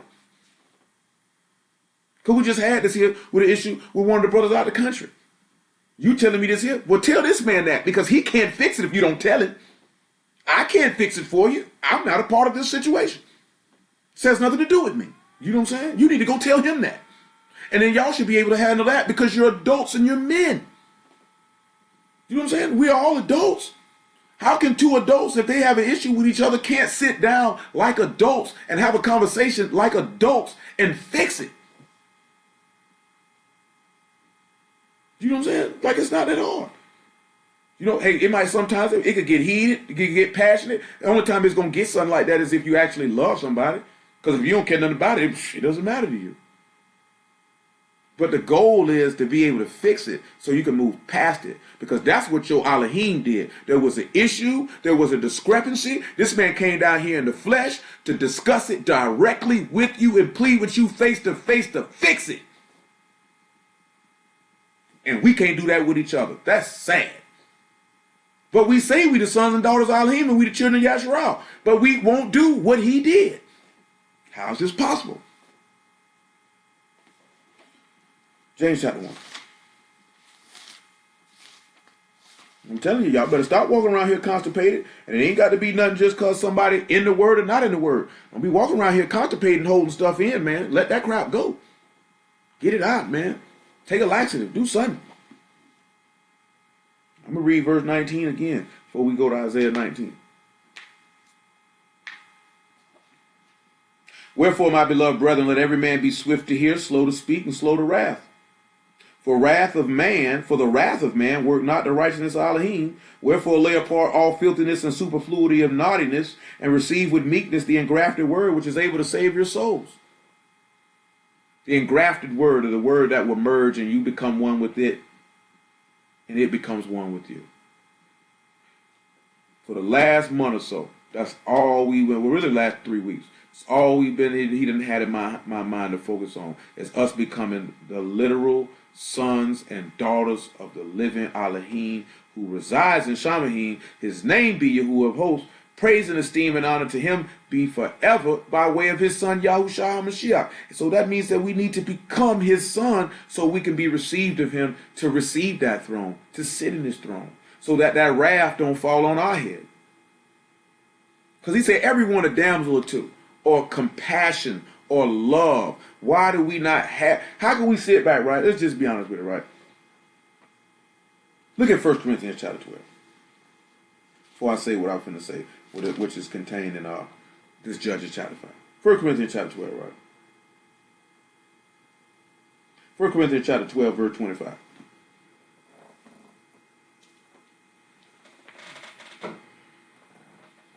Hallelujah for Yahushua in the word. That's what made it help somebody out. Either way, Yahuwah be esteemed by way of his son. So I'm satisfied. That there should be no schism in the body, but that the members should have the same care one for another. This is what this woman is speaking about in Judges chapter 5 now. Don't get it twisted. This is what she's speaking about. Have they not said, so have you not found? Did you not search it out? Have they not divided to pray? For every man love or compassion or tender love and mercy to each other. And we're going to get James chapter 2 to talk about that, because we done dealt with this before in time past. Mercy rejoice against judgment. To him that show no mercy will get no mercy. This person just said that there should be no schism in the body, that you should have care one for another. This woman just prophesied in that book, have you not found that you should have tender mercy and love and care for one another? He said, let brotherly love continue. He said, you have no need for me to write unto you what you've heard from the beginning, that you ought to love one another. So how can we say we love each other and we don't care about what each other going through or dealing with? How's that possible? Because your master cared. He say, put all your cares upon him, because he cared for you. So we supposed to, and if the commandment that this man gave is that we supposed to love one another as he loved us, and he lifted up and took all his cares upon us, upon himself, then that's an example that we're supposed to show to one another, that everybody would know that we are his disciples. You know what I'm saying? I'm going to tell you something, right? Everybody talk bad about Christians. I just ain't talking, I'm going to say it right and say, people give Christians too much credit for it. Because we know Christians are just as dysfunctional as Hebrew niggas is dysfunctional. But the stereotypical representation of Christians is they know how to love each other. But most of y'all came out to Christian church, and most of y'all have stated that that is not a true narrative. I cannot speak on that from firsthand experience, because I have never been in no church to have that experience. So all I can relate is what people have relayed to me, because I cannot speak on direct experience from that. You know what I'm saying? But I know what mostly has been relayed to me from people is that most people in the Christian church talk bad about each other. They don't care about each other. They do each other dirty. You know what I'm saying? The same things that do in Hebrew organizations. And why do we hear this in here? Because if iniquity has abounded, so the love of many shall wax cold. Because sin is so rampant that people don't actually love each other like they supposed to. And because we're not actually becoming Mashiach and putting him on and putting ourselves off. See, we want to put off this fleshly body to get an esteemed body like he has, but we don't want to put ourselves off before getting that body. You need to put yourself off and put him on. You need to do just like what Jacob did, and you need to put your older brother garments on. The way the father can't make no difference that you Esau or Jacob. He just sees Esau and give you that blessing. You know what I'm saying? We choose not to do that. Because that's why a lot of people turn when they sit back and they look at, see, all they want to talk about is law, go to hell. See, it's all about love, brother. Because that's what a lot of people are looking at, as they don't see the manifestation of Elohim's love amongst those who profess to serve him. All they hear about is law. And you rankling and running down people for not keeping it. You know what I'm saying? So when people sit back and see that, they hear that, okay, this stuff right, this stuff cool, but then they look and see how you interact with each other, and how you deal with each other, and how you say you care and you love each other. And people don't see that. So then they be like, I don't want to do that. I don't believe Elohim operate like this. And this is why people turn to certain type of preachers to hear certain type of things, because the people are not manifesting that love that the master commanded you to show. You know what I'm saying? And it ain't even Janice yet, and they busting fireworks. They couldn't even wait. 1 Corinthians 12 and 25 again, though. That there should be no schism in the body, but that the members should have the same care one for another. And whether one member suffer, all the members suffer with it. Or one member be honored, all members rejoice with it. See, hold on before we look at James chapter 2. Look at Acts chapter 2. There's a reason for this. It's the same thing that prophesied in the 32nd chapter of Jeremiah. That he give you one heart and one way. One heart and one way. He said it's one body, one ruach. This is what Paul wrote to the Ephesians. So it's supposed to be a oneness or a singularness. That you sit back and look at what you want for your brother, you should want for yourself. What you want for your sister, you should want for yourself. If your sister hurting, you hurting. If your sister hungry, you hungry. If your brother hungry, you hungry. That means if you see your brother hungry, you're going to feed him, because if you was hungry, you would want him to feed you. And if your sister was naked, you would clothe her, because if you were naked, you would want someone to clothe you.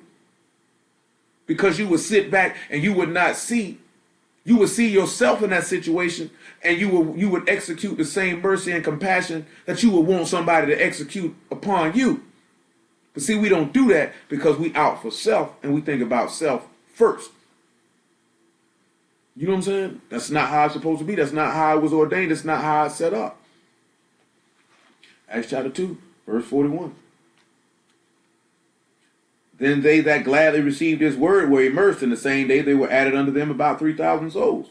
And they continued steadfastly in the apostles' doctrine and fellowship, and breaking of bread and in prayers. And fear came upon every soul, and many wonders and signs were done by the apostles. And all that believed were together and had all things in common, and sold their possessions and goods, and parted to them all men, every man as every man had need. And they continued daily with one accord in the temple, breaking bread from house to house, and did eat their meat with gladness and singleness of heart, praising Elohim and having favor with all the people. And the master added to the body daily as such as should be saved. So what they turned around and they looked at is they didn't see a separation within themselves. When they saw one, they saw the master. When they saw one, they saw themselves. They didn't see an individual who was different from them. They didn't sit back and look at, I ain't worried about what he got going on. I ain't worried about what he need. I don't care. You know what I'm saying? That's not how they looked at it. We'll look at James chapter 2, then 1 John chapter 3.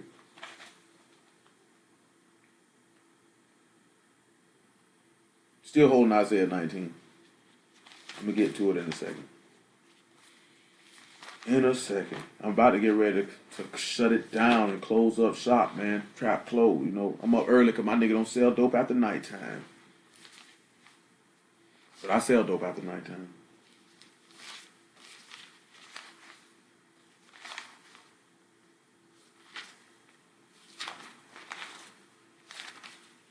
James chapter 2, verse 13. Listen what it say now. For he shall have judgment without mercy that have showed no mercy. Mercy rejoice against judgment. What doth it profit, my brethren, though a man say he have faith and have not works? Can faith save him?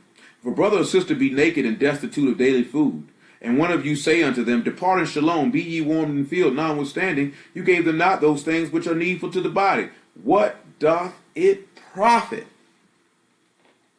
Now, we sit back and say we have faith in Elohim, and our brothers and sisters say they had need of food, and we don't feed them. What type of faith is that? Because Yahuwah definitely wouldn't do that. When his people screamed out that they were in need of food, he gave them manna from Shamahim, even though they were tempting him in being wicked. When they wanted meat to fulfill their lust, he gave it to them. He killed them niggas, but he gave it to them, though. What about when Elijah said he told him the journey would go too far for him? He made sure that man had something to eat. What about when he sent him to the woman from Zidon? He made sure he had something to eat. So if we sit back and we see the manifestation of Yahuwah having that type of mercy, when he sees somebody destitute of daily food and he provided, then how do we say we have faith in Elohim and we don't do that? How's that possible? But we say we love Elohim and love each other. That's fake, that's flawed, and that's fraudulent. Ain't nothing real about that.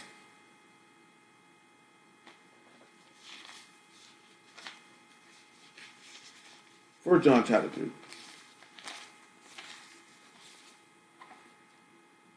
1 John chapter 3, verse 14. Make it 11. 1 John 3 and 11. In order to become the sons of Elohim, your faith got to be lifted up. And if your faith got to be lifted up, then you have to look past the Torah itself and see the attributes of Elohim contained in the Torah and the execution of them, which has nothing to do with actually following instructions, but showing the manifestation of your faith and your hope in the person that you claim, whom you love and you serve and you believe in. Because you would be him. He said, be ye perfect as your father in Shamahim is perfect. So be complete and mature like your father in Shamahim is mature. He said he sent the rain on the just and the unjust. Why you can't do it then? So you say, he said, if you give the sinners what think have ye. So you only going to break bread with those that got love for you. You ain't going to break bread with somebody who don't like you, huh? You ain't going to do nothing for them. Your Elohim just fed somebody who hate him right now. Just did it. Came through in the clutch for him too. Somebody who ain't even going to give no thanks or no honor to him after they got it. He still did it for him anyway. Because that's how he is. That's his character. We have to become that character. We have to become that attribute. We have to become him. You ain't got to be worried about if somebody defrauds you, you do something for somebody, they don't do nothing back in return. Yahuwah will repay you for it at the resurrection of the just. Stop always looking for a carnal payment and the payment in this life, and look for one in the regeneration. For this is the message that you heard from the beginning, that we should love one another. Not as Cain, who was of that wicked one, and slew his brother. Wherefore slew he him? Because his own works were evil and his brother's righteous. This is going to get why they were dealing treacherously with their brother and profaned the Kadeshness. Because their works were evil and your works are righteous. The works of the master was righteous. Their works were evil. They hated him. What you think of if you're doing what you're supposed to be doing and somebody ain't going to like you, man? They're not going to like you. Marvel not, my brethren, if the world hates you. We know that we have passed from death unto life, because we love the brethren. He that love not his brother abide in death. Whosoever hate his brother is a murderer. And ye know that no murderer have eternal life abiding in him.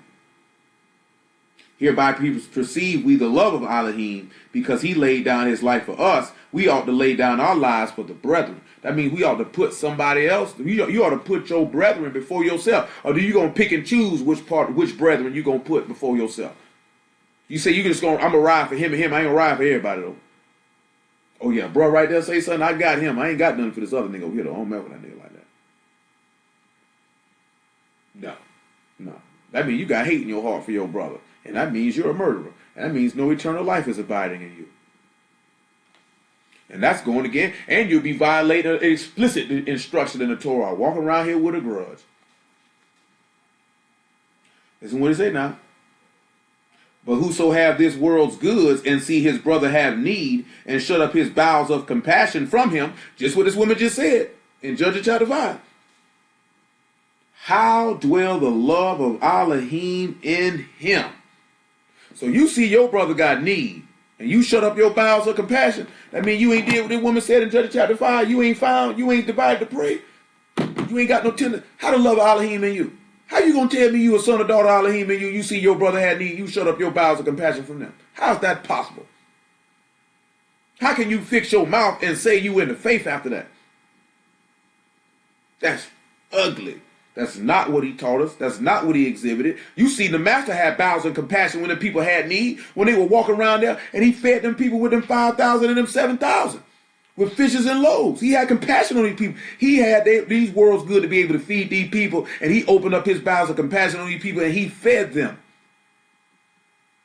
Now, how are we going to turn around and say we got the love of Elohim in us, the faith of Elohim in us, and we do the opposite of that? How?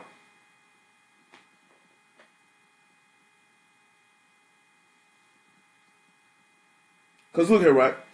I know most brews sit back and look at, okay, we want to go feed the homeless, do this here. And that's good, as you should. You know what I'm saying?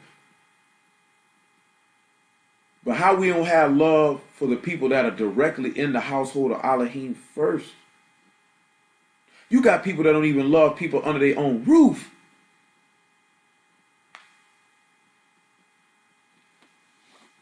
Man. My little children, let us not love in word, neither in tongue, but in deed and in truth. So let's not us not love just by quoting no book and running your mouth, How about you show it with actions and your faith? Such your faith be that faith without works is dead. How about you manifest that through living action? Let me reread what we're looking at in this Judges 5 to make this Isaiah 19 pretty fresh. Verse 28. The mother of Sisera looked out a window and cried through the lattice, why is his chariot so long? Why tarry the wheels of his chariot? Her wise ladies answered her, yea, she returned answer to herself. Have not they sped? Have they not divided the prey? To every man a damsel or two, to Sisera a prey of diverse colors, a prey of diverse colors of needlework, on both sides. Meat for the necks of them that take the spoil. So let all thine enemies